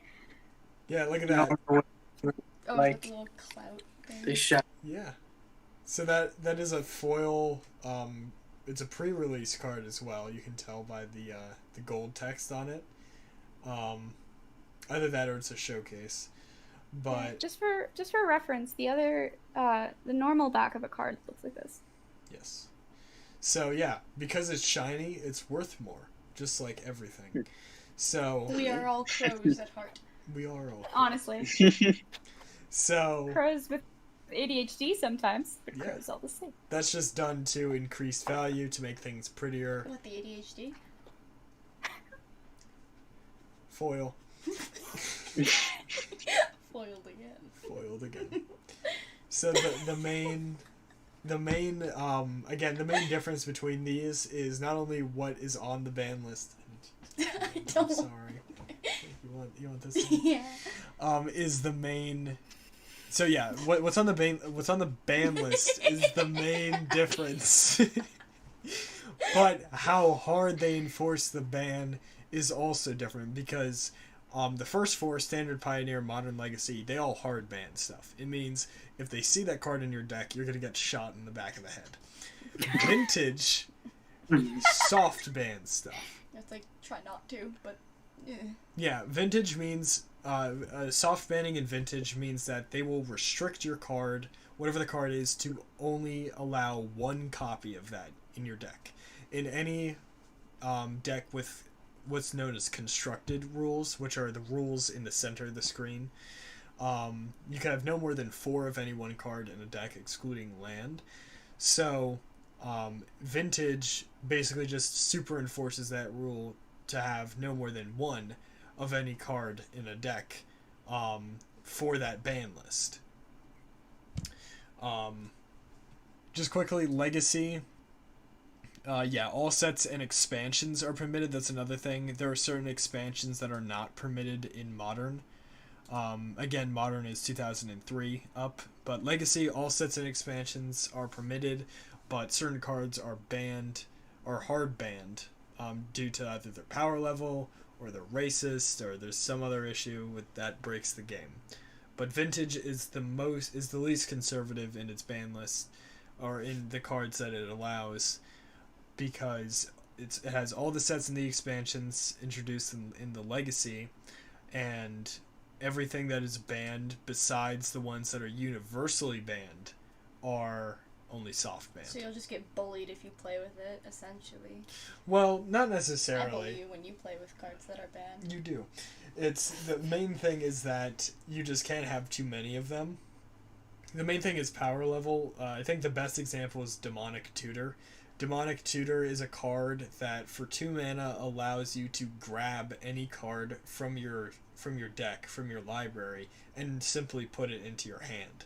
It's an incredibly powerful card, and For 2 mana. For 2 mana, and it is banned Wow. in most modes of play, except for Vintage, where you can only have one of it. And I think that's good. That's good power balancing. Is it at least like 2 specific mana? Like you need 2 It's swamps 2 or something? swamps. It is 2 swamps. Okay, so at least that. Don't they have If it was 2 of anything. They have other tutors like Enlightened Tutor, which is the white version, but it only lets you grab an enchantment. Oh, I see. Yeah. I'm gonna guess it's from the Strixhaven. You know, Enlightened Tutor actually came a little earlier. All the Did it tutors actually? didn't they? Zach, do you know what set Enlightened Tutor is? I can look it up if you don't. Thanks. Tempest, but I could be wrong. So it's like around then. Mm-hmm.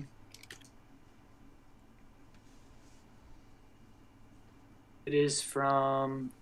You're going with Tempest? They made a 6th edition version. It's in Mirage.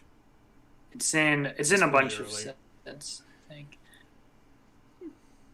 But all of these 5 game modes, Good. you start... Not as good as Yeah. Demonic Tutor. Yeah, nowhere is good.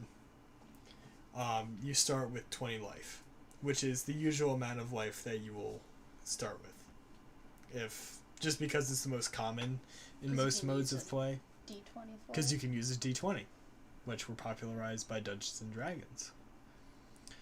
So yeah, again, 60 or more cards to a deck, as long as you can shuffle it, quote, unassisted. So as long as you're not calling in a team of laborers to help you shuffle your deck, or you're using like tongs or something, or you know, a Diabolo or something, that is a D20. That's a capital D20. I love this thing. It's so big. It's Normal so ones are a loud. lot smaller. Roll but I it. love- Roll it.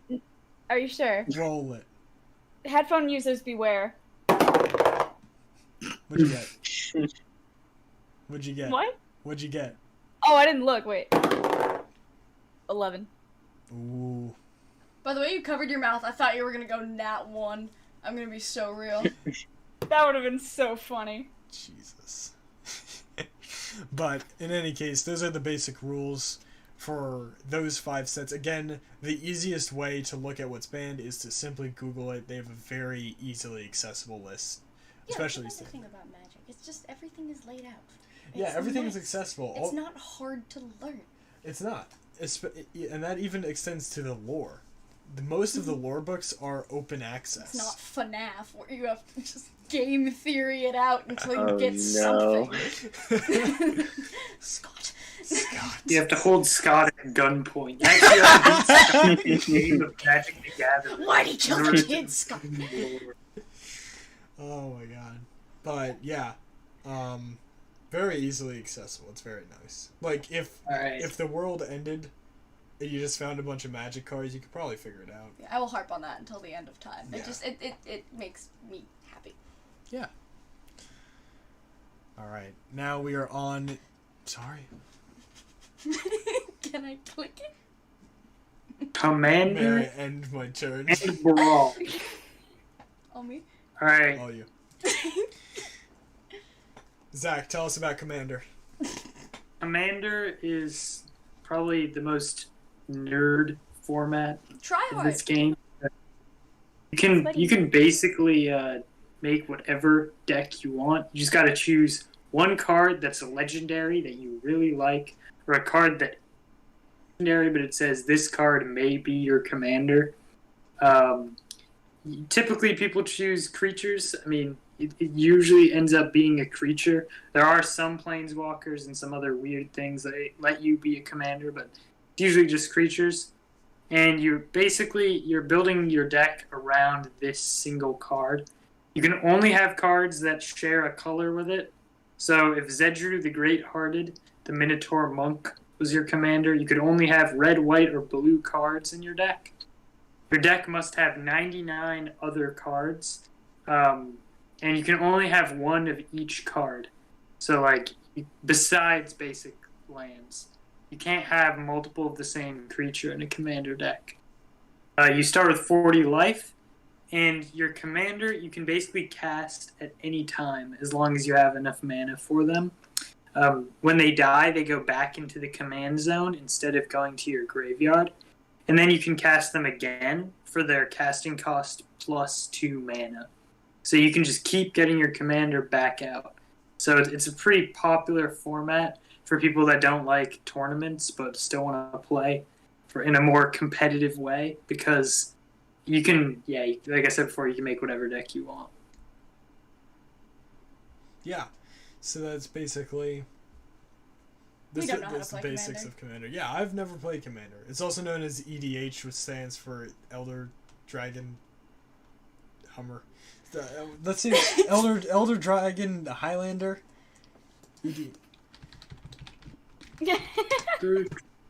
Commander. Elder... I lost. Elder Dragon Highlander. I was right.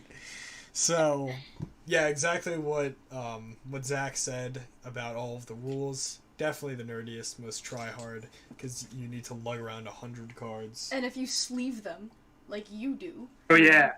They You come up to sleeve here. them. Can you shuffle them unassisted? You know what? That's a good point. Well, I can shuffle them unassisted. well, that's the thing, is that rule is actually not enforced in Commander. You can phone a friend? Well, yeah. Because everyone has the same deck size. Oh, right, that's true. So that rule is obviously not enforced if you don't have hands. Why? You just gotta have a 100-handed giant. Yeah, that's the only thing that's Very inaccessible effective. about Magic the Gathering. If you can't shuffle it unassisted because you're disabled, sucks to be you. Is that what you're saying? That's not what I'm saying. I'm saying that you would not be able to shuffle your deck unassisted unless you were really good in acrobatic. If you didn't have hands. I've backed you into a corner. Yes, I am in a corner. Which I need brings to me get to my my next book. one. I need to get my book of things I can't Yeah, say. it's just Brawl. It's okay. Oh, bro.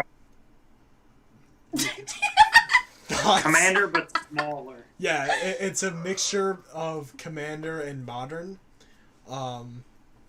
Brawl is... You still have a Commander, but you only have 59 other cards, restricting it to 60 cards total. Same rule as Commander, only one of each card. And the cards must be in the same color identity as the Commander.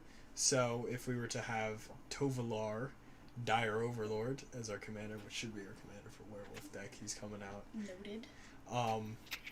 He has a color identity of red and green, which means that every card in that deck, again, must be either red or green or red and green.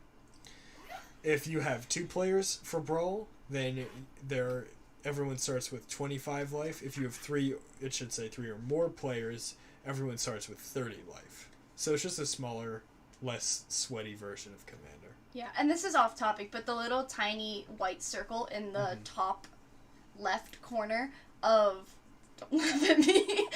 I don't know. In the top left corner of that card is like a signifier that it's a double-sided card. So if you were to flip it over, it would have different abilities, different power, different toughness. It would be a whole different creature that is somehow related to the person on the front of the card. So in this case, it's a werewolf card. So you're looking at a guy. What do you think the back's gonna be? Probably a hairier guy, generally speaking. Yeah, so those symbols are that's actually a sun and a moon. And I think they started it that way because the first creatures to transform were werewolves. So they just kept that trend. I'm pretty sure. I don't think they've changed it. Yeah, I think on some of them it's like slightly more personalized depending on Might be. like if it's like a special one, but generally speaking it's not hairy or like somewhat hairy and then like very, very hairy. Thank you. Yeah, there's some that change from creature into planeswalker. It's like in the case of Gideon Jura, it goes from him as a young boy into the hairier version of himself. He's a planeswalker. So sorry. I can see how shriveled that was. It's okay. Pain. Yeah. Can I click? Shall we move on to Yeah. Two-Headed Giant and Team Unified Constructed? Wait, that should be a U. Wait, and that should be a C. I can see you God. spent a lot of time making these. I did take a lot of time, which is why there's all these mistakes. Took me a while. In any case, Two-Headed Giant, they changed it. I'm mad. I was there before it was cool. After it was cool. Now it's not cool. It's not cool. Two-Headed Giant is basically, these are the two ones that we have up here are the team modes. So Two-Headed Giant is the most popular one. That means that you and your partner share life. They change. It used to be 40. Look at me. It used to be 40, and that was much better. But now it's 30. Because, I don't know, blame whatever political party you so wish. But so they're the 60 card minimum that's enforced in most constructed game modes. Same other rule, only 4 of each card, excluding lands, across both decks, because this is it's Two-Headed Giant, so there's only two people to a team. And you can each have 2 separate decks if you're playing the constructed version, but if you're playing the quote-unquote limited version, then you guys actually use the same deck. So that rule obviously is still enforced. I must just raise my hand to ask a question. Go ahead. I have a question. What's your question? Can you play Commander and Two-Headed Giant? Ooh. Because it would still technically work, because you wouldn't have 4 or more of each card. I think you could. Decks. I think you could. You wouldn't have a commander, and then, like, what would the life be? The life... I guess... Yeah, I guess it don't would know. be... It would be figure it 60, because it would be 40 plus 40, but then, like, they decided to not make it 40 anymore. Mhm. And so it would be 3/4, but, like, that would just be a miserable game. It would go on for ages. It would be like a war length. Like, for people that like Risk, maybe then you could win. I love Risk. I hate Risk. It's the only board game I've ever lost. Ever. I don't really lose board games. It's a flex. Come on. You said that so casually. I I'm don't! gonna That's lose. why I refuse to play Monopoly with him. You've I will never beat him into lost the it. ground. I'm very good at board games. And card games. And card games. You obviously I'm haven't tabletop landed on the games. I lose a lot at Magic. I lose a lot This at is Magic. true. You haven't experienced Rento. What the? Yeah. Landing on the Vatican first turn. Vatican. I've also never That's played two Cellar. terrible things. Mhm. Yeah, we should play. But yeah, so Two-Headed Giant, that's the most popular team variation. And then Team Unified Constructed Is a dumb name. is a dumb name. But it's the way that you would expect to play a team game. Because you can have as many as 3 separate decks on a team, life is not shared, and the game doesn't end when a teammate dies. So it's everyone working towards a common agenda. Just to murder 3 other people. Just to murder 3 Or other more. people. Or Actually, it's as many as 3. Oh, so 3 or less. 3 or less. So that's just, it's the simplest team version. It's just, you play as you usually would, you don't share anything, but you are just fighting with another person or 2 other people. Against another person or 2 against 2 other people. Exactly. Or 3 other people, yeah. I can math. You can. So read just more what's happening here. So, yeah, those are the team variations. Pretty straightforward. Again, they're banless. Just look them up. I'm pretty sure they are identical to Modern. I might be wrong on that, though. So I would look them up. Please. Limited must be so terrifying because, like, milling yourself to death is so much quicker. Oh, yeah. 100%. So, Block, I have so much respect for Block.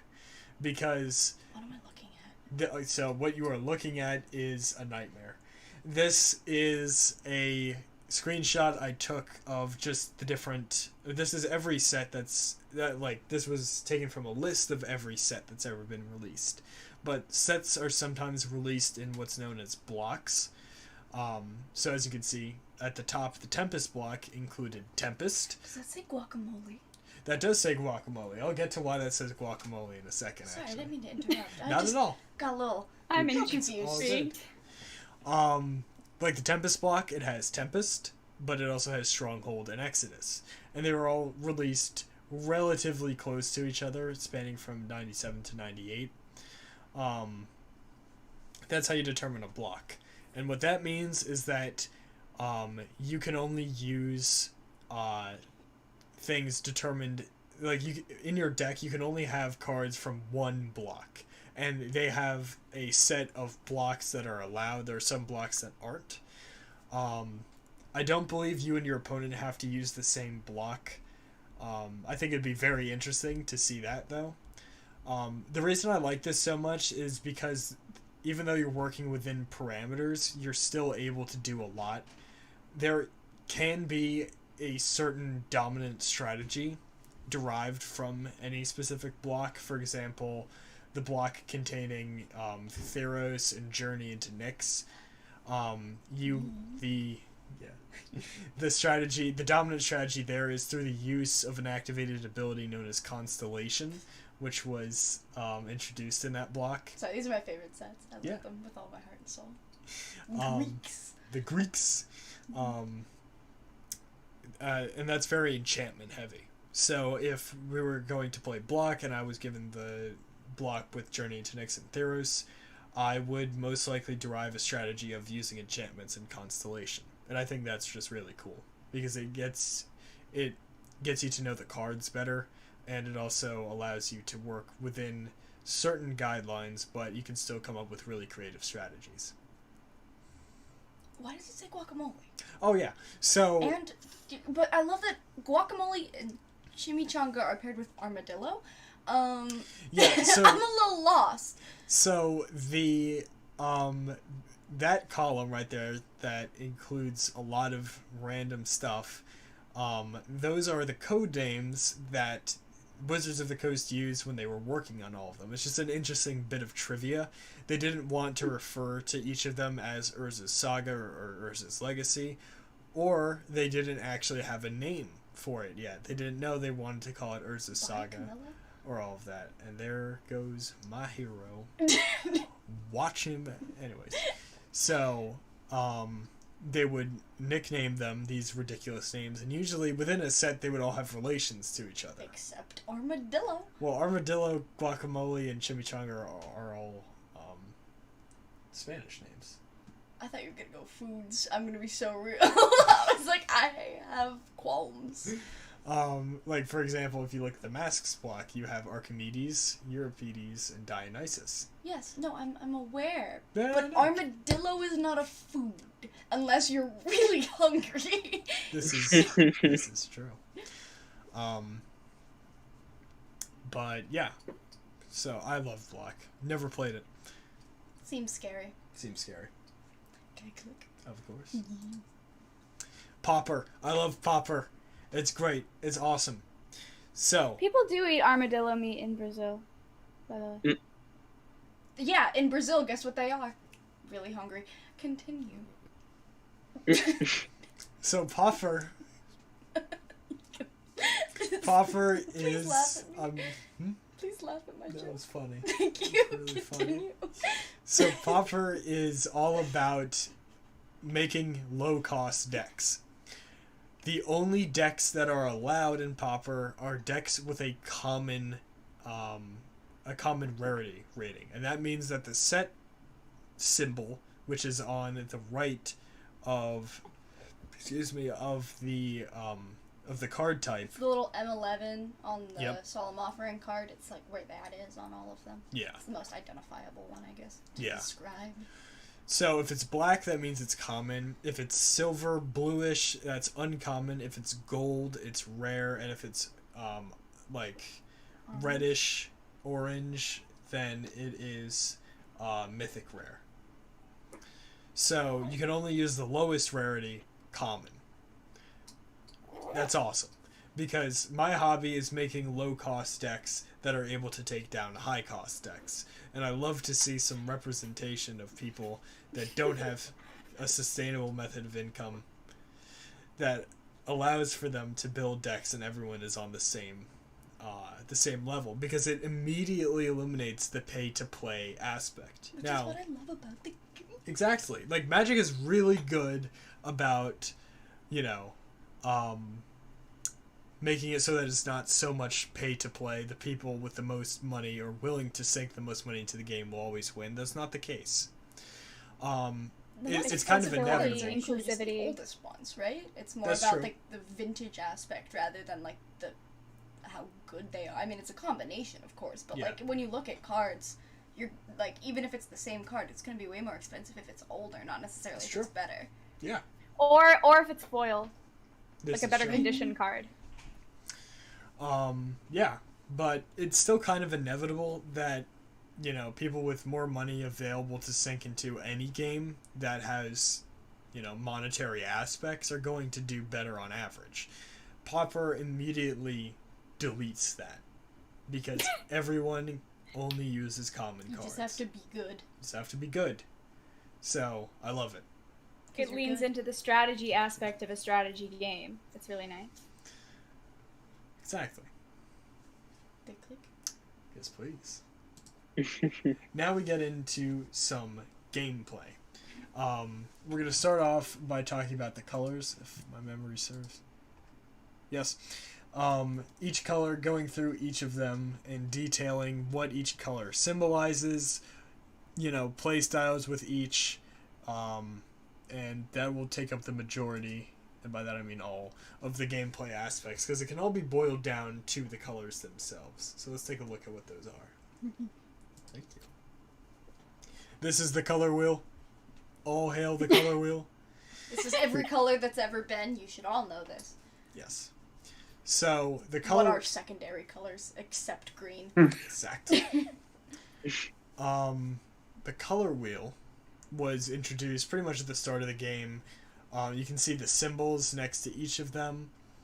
And you can also see what each of them stand for. Like for white, it stands for morality and order.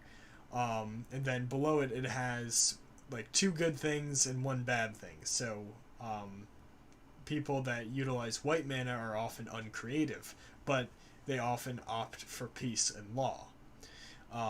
For blue, they utilize logic and technology, and they have incredible intellect and omniscience, but they are often prone to inaction and all that stuff. So there's pros, there's cons to all of them. And that so plays... these color labelings are just you roasting us, essentially. No. Do you think I'm suspicious? I don't think you're suspicious. Is that what that says? I can't read it. It says selfishness. I don't think... Yeah, because even red is being roasted here. Yeah, Red players are very short-sighted, I am... because all they want to do is just swing. See, I'm not short-sighted. I have 20/20 vision. Still want to smack it in the face, though. I do. Go ahead. Real are the complementary colors, just like in real life, which is why white and black pair well, green and blue pair well, and red pairs with nothing because red is a terrible color. Red is not a terrible Fun fact, color. red and green are complementary colors.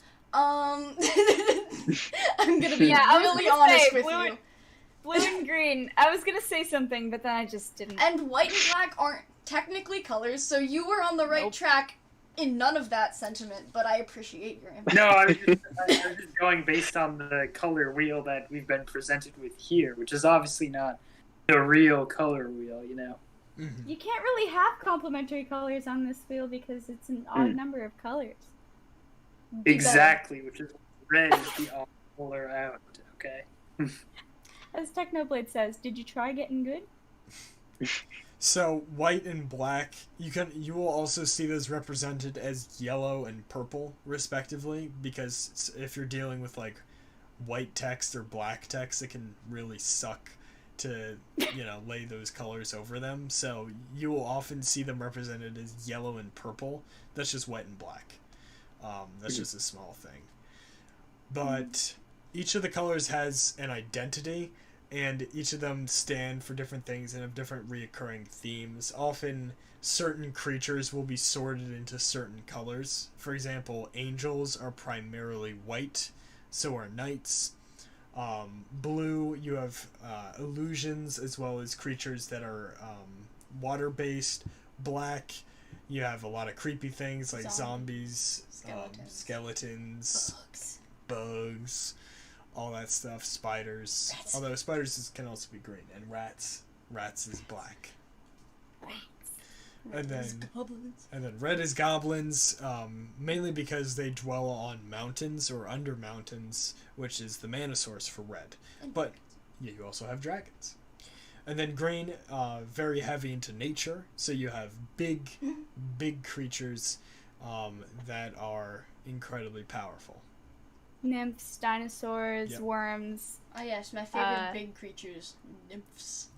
Well, yeah, but that's also part of the nature elves, the beefiest of the boys.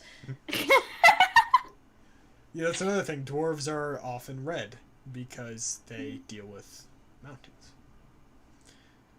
Please? Yes. Should make a dwarf deck. Should make a dwarf deck. Should make a Lord of the Rings deck. It's a good idea. It's a good idea. Those are Everyone point at Camilla. Right down. Actually, is that like pretty function too? In any case, this is white. Yeah. So I wrote Lord of the Rings under Kronko. Yes. So we have the white mana source on the left. That is plains. That symbol is amber waves of green. Oh yeah, it's nice. It looks nice, right? That is what you would tap to pay for any white card or card that required white mana. So, like I said, knights are very specific to white. So you have this creature, the Knight Exemplar, being in the white color identity, because if you go back to the color wheel, their main things were peace and law, also morality and order. So there's that. There's also a heavy idea of religion with white, which is why that card I have, the piety card, is actually white. It's also, you can kind of tie it back to D&D in the sense of the alignments. Like, white would be lawful good, and black would be chaotic evil, red would probably be chaotic neutral, blue would probably neutral good, maybe lawful neutral, and then green would probably be true neutral. Yeah, absolutely. So, yeah, each of them can be seen as, being good, evil, lawful, chaotic, and all this stuff. So, yeah, this would definitely be lawful good. The poster boy planeswalker for white is not a Johnny Goldman. It is not a Johnny Goldman. It is Gideon Jura. He is the OG. And the fact that he wasn't the first white planeswalker hurts my heart. But not as much as a Johnny hurting your body. A Johnny hurt my body. But Gideon Jura is probably the most iconic white planeswalker. He's all about law and order, SVU, and he... I hope not. Yeah, no, that's a whack-ass show. But, It just makes me think of the John Mulaney bit. Oh, you mean my credit card? Scratchy lottery. He is, a patron of good. Greek? He's Greek. He worked for a god. He worked for Apollo, or Heliod. He changed his in the name. Magic universe. He changed his name. He had a band. Non-binary icon. He's a trans king. Yeah. He had a band of other Greek soldiers that got blown up. Did he play guitar? I think he plays the lute, actually.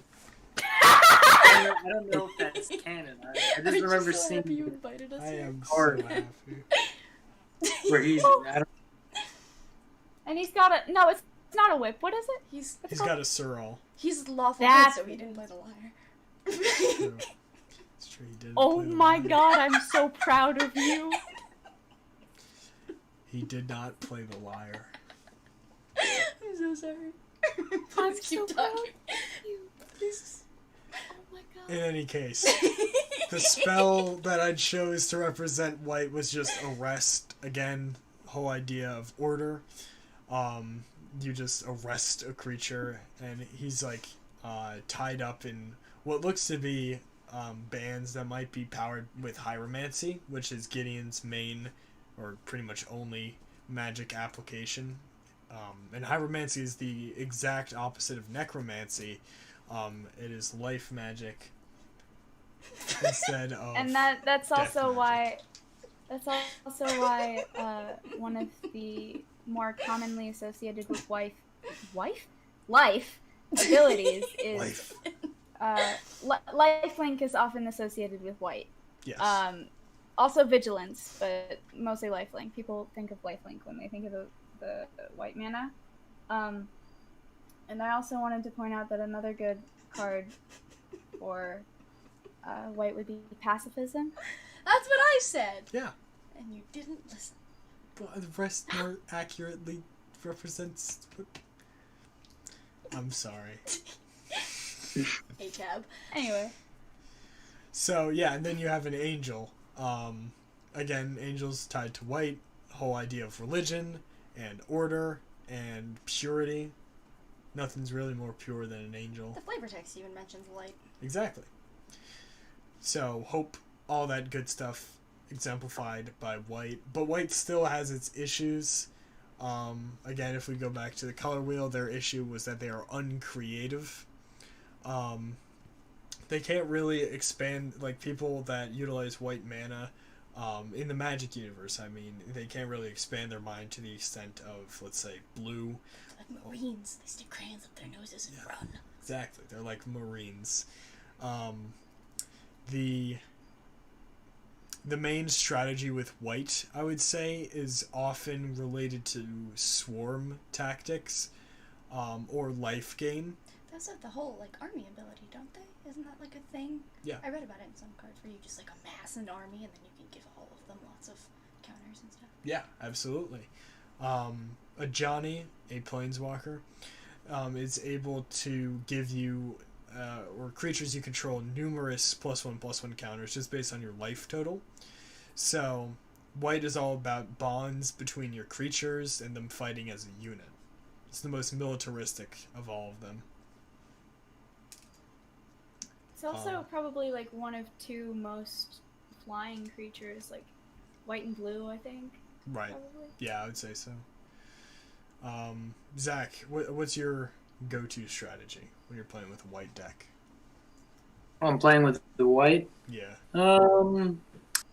I think white is a great deck for just outlasting your opponents in combat. Mm-hmm. I mean, you're always going to have like high toughness and power in white.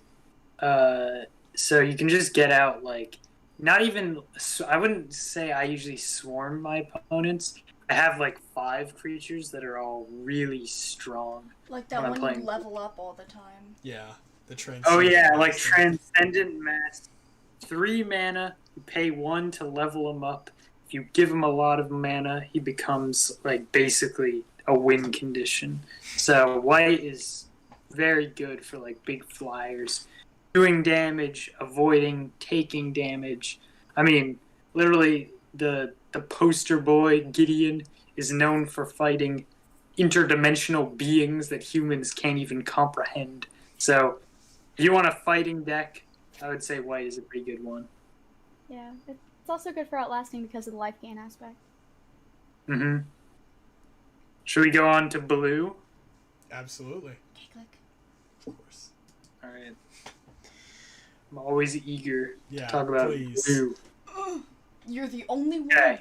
So, yeah, I'm the blue player here. I will say blue has a pretty notoriously evil reputation, despite not being evil. It's not evil, mean- it just sucks. Oh. Yeah. Blue, I mean, if you look at this card exclude, you're basically excluding people from playing the game by countering their spells because you have I don't such have time for you right now. yeah. Yeah, there's like, a lot of counter. does not have time for none of anyone else's nonsense. Because when you're playing blue, it's all about being speedy, playing things with flash. You know, those instants, casting spells, the game as it should be played. This is for people that like being wizards in D&D, I would imagine. No chaos, just pain. This is just like, do you like drawing your entire library? Because if you do, Jace is the guy for you. He can let you pick up like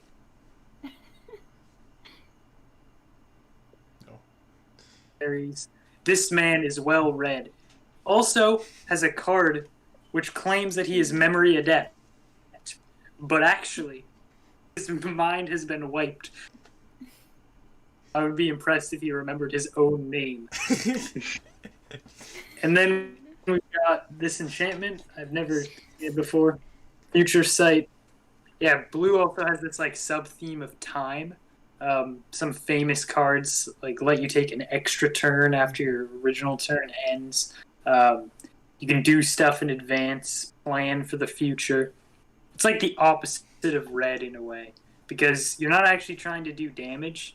You're really just trying to Mill your opponent know. into the ground. Get the beefiest. Look at Future Sight. Is it? Yeah. Is it Sans? Yeah, I've just been alerted that Sans is present on the Future Sight card. It's Sans Undertale, everyone. Tell me I'm wrong! You're Oh, not no. wrong. And look, there's his brother, Papyrus. Aren't you so happy you have people like me to whisper stupid crap in your ear as you try and focus? I am. Yeah, no you're not. By all means. Yeah, so, yeah, Zach did a pretty good job of representing this color. I saw this fan card and it just said Jace, the asshole. Yeah. And it made me happy. Yeah, blue is probably one of the best combination colors, I would say. Arguably the three best dual colored decks are black and blue, green and blue, but then also red and white. I think red and white's pretty strong. Some people don't think it's that strong, but it's very hard to argue that green and blue and black and blue are not incredibly powerful. Because they are. Oh my god. Hey, Seth, That's me. did we talk about exile at all? We have not. Go ahead. So there are technically two ways to get rid of cards. The first is the graveyard, which we've talked about. It's dumpster.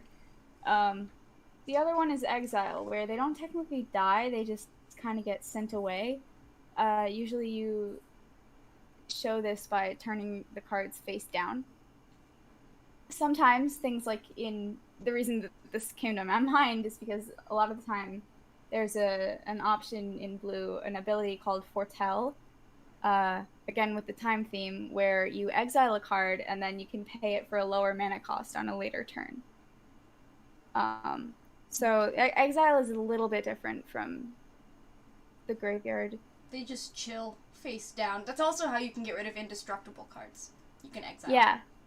Yeah, because you can't use instants that say destroy, and they don't die from going to 0 toughness. So the only real way to get rid of them is just kind of send them away. Yeah.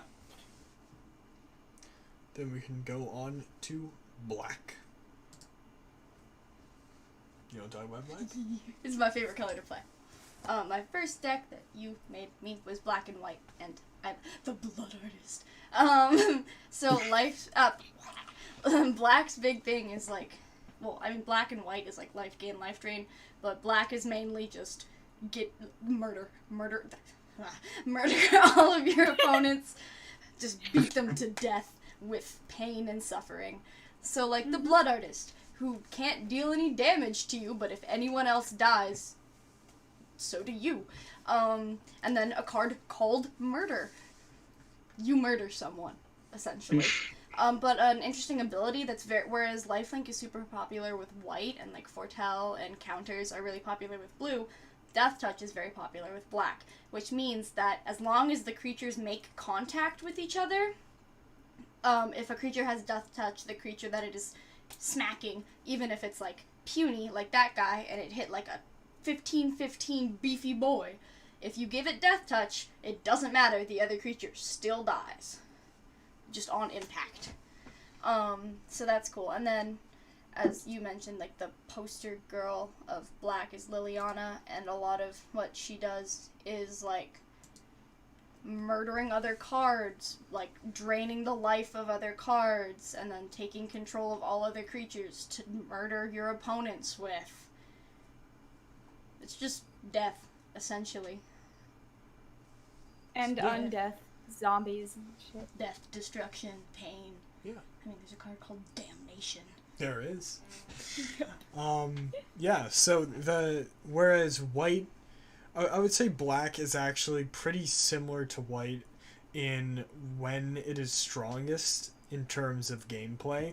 I would say black is most powerful mid-game. I would say that's pretty much the same with white. White might come in a little earlier. Blue comes in pretty early as well. But black is really great for controlling your opponent, sometimes literally, like as is Sorin Markov's, who is a great planeswalker. His last ability allows you to take control of target player for a turn. You take someone's turn for them, like you act as them, like you draw their card and you look at their hand and you can like sacrifice other creatures and send them out and do crazy stuff. So black is all about control. It also has a lot more high cost there's cards. a card. It does. There's a card called Mind Flare that does the same thing. Yeah. So it does have some more high cost things, which is what pulls it more towards the middle. Out of all of the deck, out of all of the colors, I would say it's probably the second slowest, with green being the slowest. Which is the highest of costs because they're Yeah. also beefy. They're also beef. They've been eating their protein. I would say in some cases, though, black can be slower than green. Mhm. Because green actually has methods of getting more land out. Whereas, Yeah, like, man, I mean, if black you look at has this- a lot of search. if you look at That's black, true. besides this Liliana card we have out now, which completely contradicts what I'm saying, black doesn't really have that many ways to get more mana, whereas green is, like, all about getting more mana. Unless And then you use there are, like- artifacts. Yeah. There are, like, giant black creatures that they're just death, basically. Like, death. You don't want to mess around with them. So it takes a while to get them out because you can't get mana in black very easily. But yeah, this one pushes it more towards like the middle, more towards the end. But yeah, definitely one of my favorite colors too. The boy. Click. Skittering Yeah. Harbor. Red. I'm red. So, red. You have an opponent. That's an issue. Your opponent is what is getting in the way of you winning and taking home the winner. Chicken dinner. So, the source The mana source for red is mountains. You gotta be strong like the mountain, but you gotta be fly like a butterfly and sting like a bee. Fly Right? like a bird. Fly like a bird. Well, I was doing Muhammad Ali. Oh, butterflies are very formidable. There are dragons, and lightning, and rage, And butterflies. and butterflies. So, red is all about being quick. The best red decks are the ones that are aggressive. That's why Goblin hurts. That's why I have a goblin deck, and it can kill you within 6 turns. Ouch. Ouch. So, very powerful, especially when it is going fast. And, the creatures kind of reflect that. They have the least high-cost creatures out of any color. Which Like, is the dragon... demonstrated here. Yeah. The dragon there is pretty high cost, and that's pretty rare for red creatures. I would say that's probably one of the highest cost red creatures in the entire game, actually. But just to illustrate the types of creatures that are here, such as dragons, red, you can make the argument of some colors are more creature heavy than spell heavy. I would say white is more creature heavy, and I would say red is actually more spell heavy. I'd say black is probably the most even, but slightly more spell heavy. Green Red is is specifically creature heavy. instant heavy. Red is instant heavy, yeah. In fact, I think instants actually started as just red. Only a red ability. So, being fast, interrupting, as was the old name for an instant, it was called an interrupt. Interrupting your opponent, yeah. And haste is Haste. one of the more common abilities for red. So Also, it really is yeah. just like the fast go now color. Haste also originated as a red ability. The U.S. government. The poster girl for red is Canonical hot mess. canonical pansexual hot mess Chandra Nalar burned down the Library of Alexandria. And It's a not lot funny. of it's not funny. Not funny. Too soon? It's Too been soon. like 1,000. It's too soon! I'm sorry. I know that mic just lost its mind. I have a limiter. It's okay. We're good. Chandra, if you just look at Chandra's abilities, legitimately every single last one of them is just about doing damage. So that's what red is about. Your opponent is posing a threat. Annihilate the threat at all costs. And yeah, that is red. That's the strategy. Be aggressive. Be aggressive. Alright. Camilla, you're up. Me, it's green time. So green green is basically the color that you want if you want to play a longer game. So it takes longer to get your creatures out because they're big, they're beefy. They probably have some of the most high cost creatures, high cost cards because the power and toughness that they have are usually really high. So in my big boys deck, easily like over 50% of the creatures are like at least 5/5. They're big.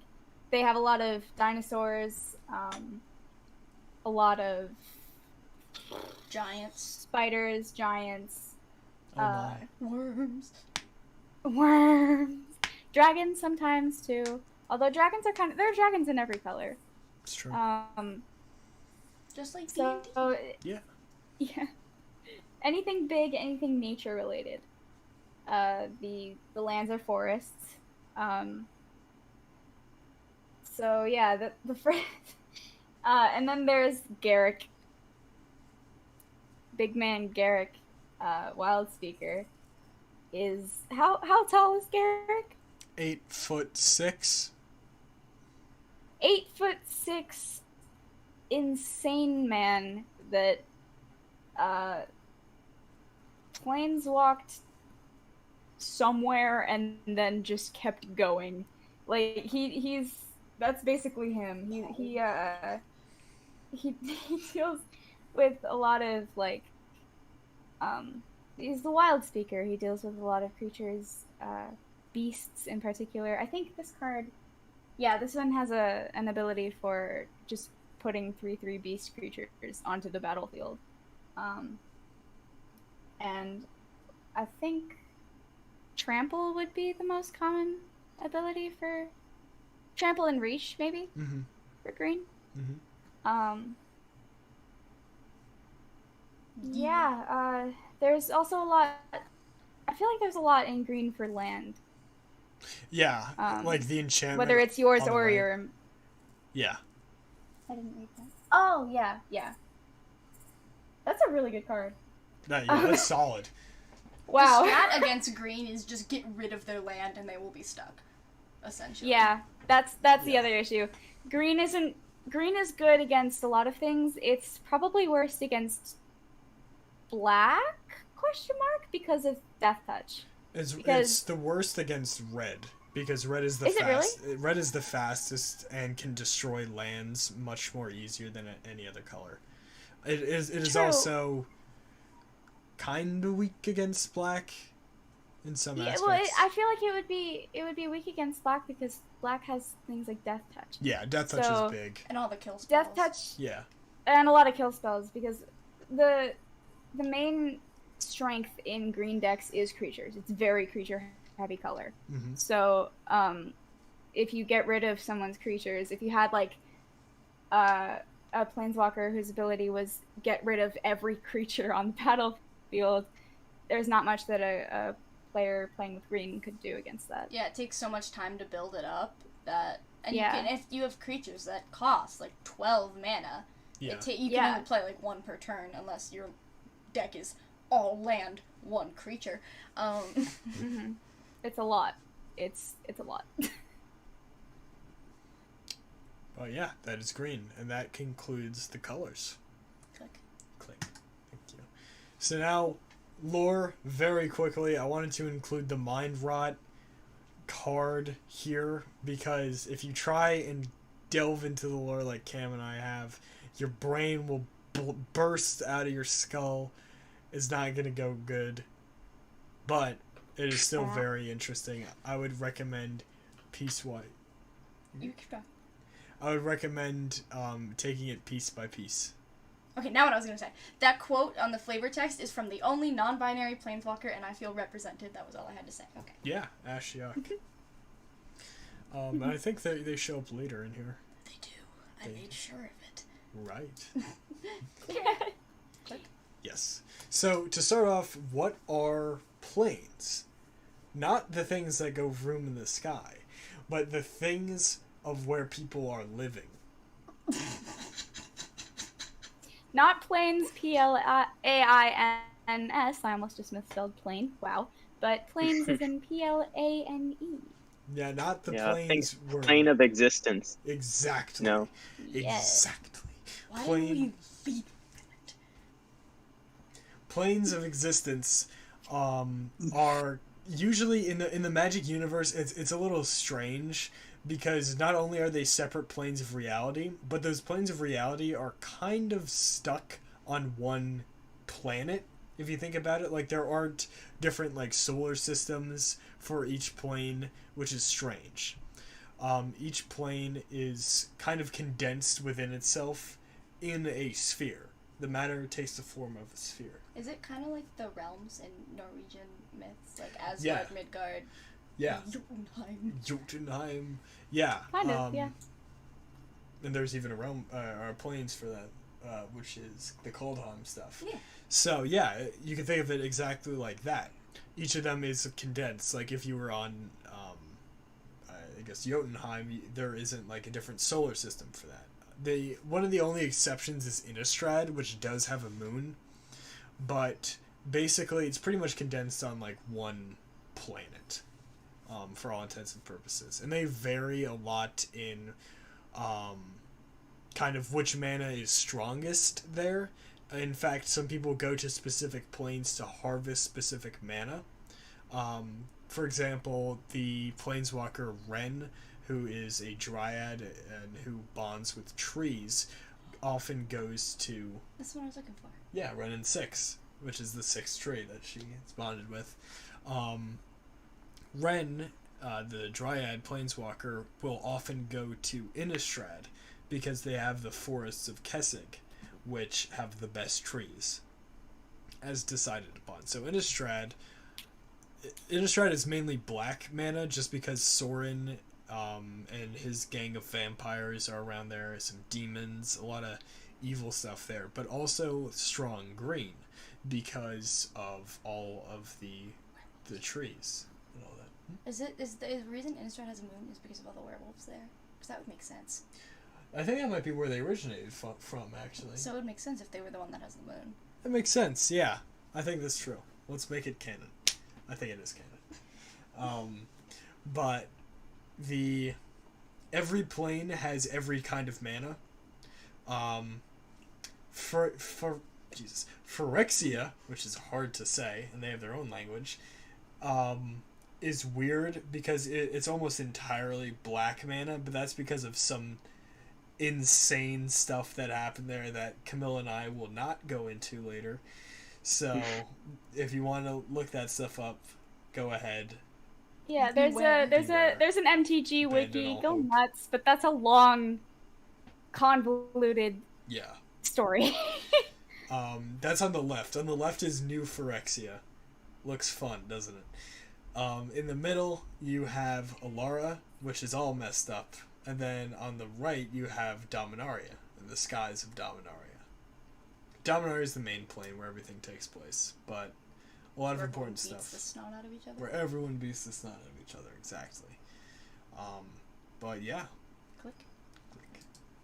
So, what are planeswalkers? There they are. There they are. So, if you right now are in reality, or so you think, you are in a reality. Try as hard as you want to go into a separate reality. Unless you have a complete disassociative episode, you're not going to be able to do it. But there are some individuals that can, and they're called planeswalkers. Planeswalkers... And then he planeswalked away. Yeah, it's the funniest verb ever. Planeswalk too close to the sun. The thing about... Yeah, so planeswalkers derive their power from what's known as a planeswalker spark. And that spark allows them to traverse the multiverse. They can basically just teleport at like instant speed between planes. I don't know how hard it is. I've never done it. Never asked one of them. But they have this ability to do it. And you can be any race to be a planeswalker. On the right, or in the middle here, you have Nicole Bolas, who we'll talk about later. He's a dragon planeswalker. His brother... One of the only ones left. Yeah, one of the only ones left. His brother is a spirit dragon planeswalker. And on the right, you have Ashiok, who is a nightmare. Which is their literal species name is Nightmare. So you can be any species and still have a planeswalker spark. I need to see a planeswalking frog. In any case, there are a few stars. Camilla's taking notes. There are a few star planeswalkers, as shown on the left. You have Jace, Chandra. Actually, that has to be Chandra. Yeah, that goggles. Goggles. That's Yeah. Yeah, thanks, Peanut Gallery. You invited us. I did. This is your fault. The did. fact that it is currently 7:43 is your fault. I had a week's notice. You had time to kick me out. Yeah. I want all of you here. Are you reconsidering? I am not. Aw. I want all of you here. I'm still looking for the frog. Nissa is also there. Nissa's cool. In any case, Nissa's an elf. But planeswalkers are basically incredibly powerful because if you think about it, gods can't planeswalk. They are confined. Each realm has different. Each plane has different gods. that are often based on real life pantheons. Like there's like some based on the Egyptian pantheon, some based on the Greek pantheon, some based on the Norse pantheon. I love the ones in the Greek pantheon. They make me very happy. I'm talking very quickly because I really like Greek mythology. Yeah. Continue. Oh my god. Okay. Can I 2 Go. seconds? I haven't found a frog planeswalker. However, I found a card called Frog Tongue. When it comes into play, you draw a card, and enchanted creature can block creatures with flying. The flavor text is from Squee. Squee! That's my boy. Quote, Why'd you say that? "But why can't I get one?" snivelled Squee. All the bugs here got wings. He's a scholar. And yes, it says duh. D-A. Duh, police. Duh, police. Yeah, Squee went to Arizona State University, but after a solid Arizona State University burn, Maybe you went there too. maybe I did. We can go on. Click. Bolus. Camilla and I know all about Bolus. Zach knows all about Bolus. I don't care. You don't care. I know. He makes me angry, so I avoid him because when I had He's to a dragon. start on the He's a dragon. arena thing, it made me do the tutorial to get to him, and Right. he was just delaying me learning how to play Magic, and it made me angry. Zach, what were you saying? Bolus makes big gang signs. He's a big gang sign kind of planeswalker. He's Shout out Bolus. Yeah. So, yeah, Bolus rolls deep, man. So Bolus is all over the Magic lore. He's like 20,000 years old. He often quarrels with his brother, and by quarrels I mean he gets into wars with his brother Ujin, who is the spirit dragon I mentioned earlier. Bolus is a planeswalker, and he's basically, stereotypical villain, blah blah blah. He wants to rule the multiverse, but specifically, he wants to be the only planeswalker. He wants to rule the multiverse as its god emperor, and he did actually ascend to godhood at one point in time, which is on the left. He initiated what was known as the War of the Spark, and you got to remember the spark is what gives planeswalkers their ability to planeswalk. And what he was doing was basically like stealing the sparks of everyone to like ascend to godhood, so he could be the only planeswalker ever. And Yeah, because fun fact, sparks can be transferred. yeah, They're activated at some point in your life, from what research we've done, most likely because of some kind of large emotional surge trauma. or change. And you can also give them away or get them stolen. That's fun. so that's fun. Yeah, Bolus is probably the main evil guy. He's just a recurring villain. There's plenty of not nice planeswalkers, but It's true. He's actively. Yeah, he's actively an issue. I would highly recommend looking at the War of the Spark storyline. It's a good set too. It is a great set.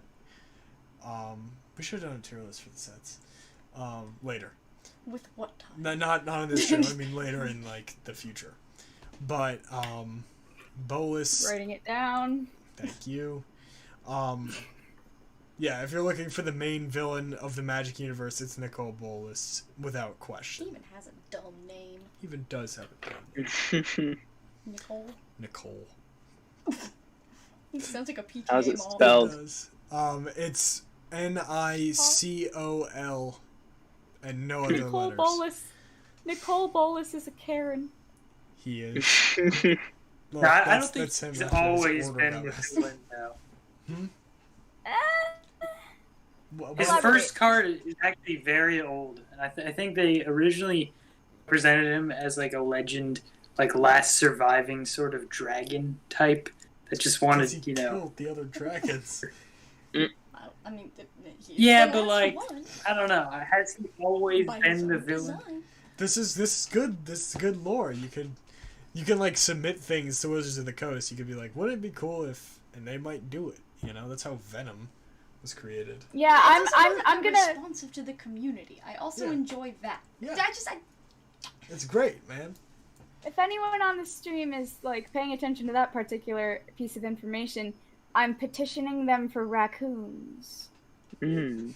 Why There's do no you say raccoons that in the so whole thing? sinisterly? I haven't let go of this. I want raccoons and magic. Continue. Yeah, so other than Camilla currently, Bolus is probably the most sinister being in the multiverse.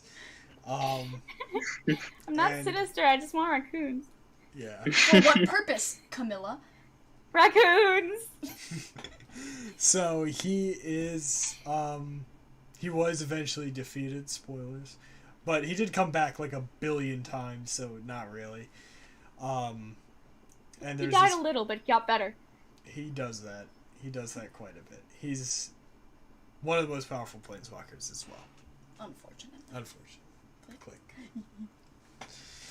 And then the second one that I wanted to focus on was the Eldrazi. This is what Zach referred to earlier as beings that cannot be comprehended by like mortals. These beings are Upsetting. they're upsetting, they're multi-dimensional as well, so we can only perceive them in a 3-dimensional space because that's where we live in and where the majority of the Magic universe is in. But in truth, they are like 12th dimensional or something. This is just how they present themselves to us. They come from a space called the Blind Eternities, which is like it's simultaneously an infinitely big space and an infinitely small space in between planes. And this is where these things are born. So, right here you have Emrakul, Kozilek, and Ulamog, who I believe are all siblings, and they are the most powerful of the Eldrazi. These guys posed an incredible threat against the entire multiverse because they're just so destructive. If you look on the left, that is Emrakul tearing up Innistrad. There was a lot of safety protocols put on the Eldrazi. They were imprisoned on Zendikar. Emrakul was imprisoned in the moon of Innistrad until she broke free from that. They're just so incredibly powerful. They're the most powerful creatures by far. If you look at the cards there, Emrakul the Aeon's Torn is the single most powerful creature card in the game, going just strictly off of cards. There's an avatar that's a 2020. It's blue. Well, but you have the abilities there. Oh, I thought you meant you said Highlighter 6. Oh, no, I got you. Yeah. Aren't the Blind Eternities like the space between planes? Yeah. I feel like I Yeah. read that somewhere.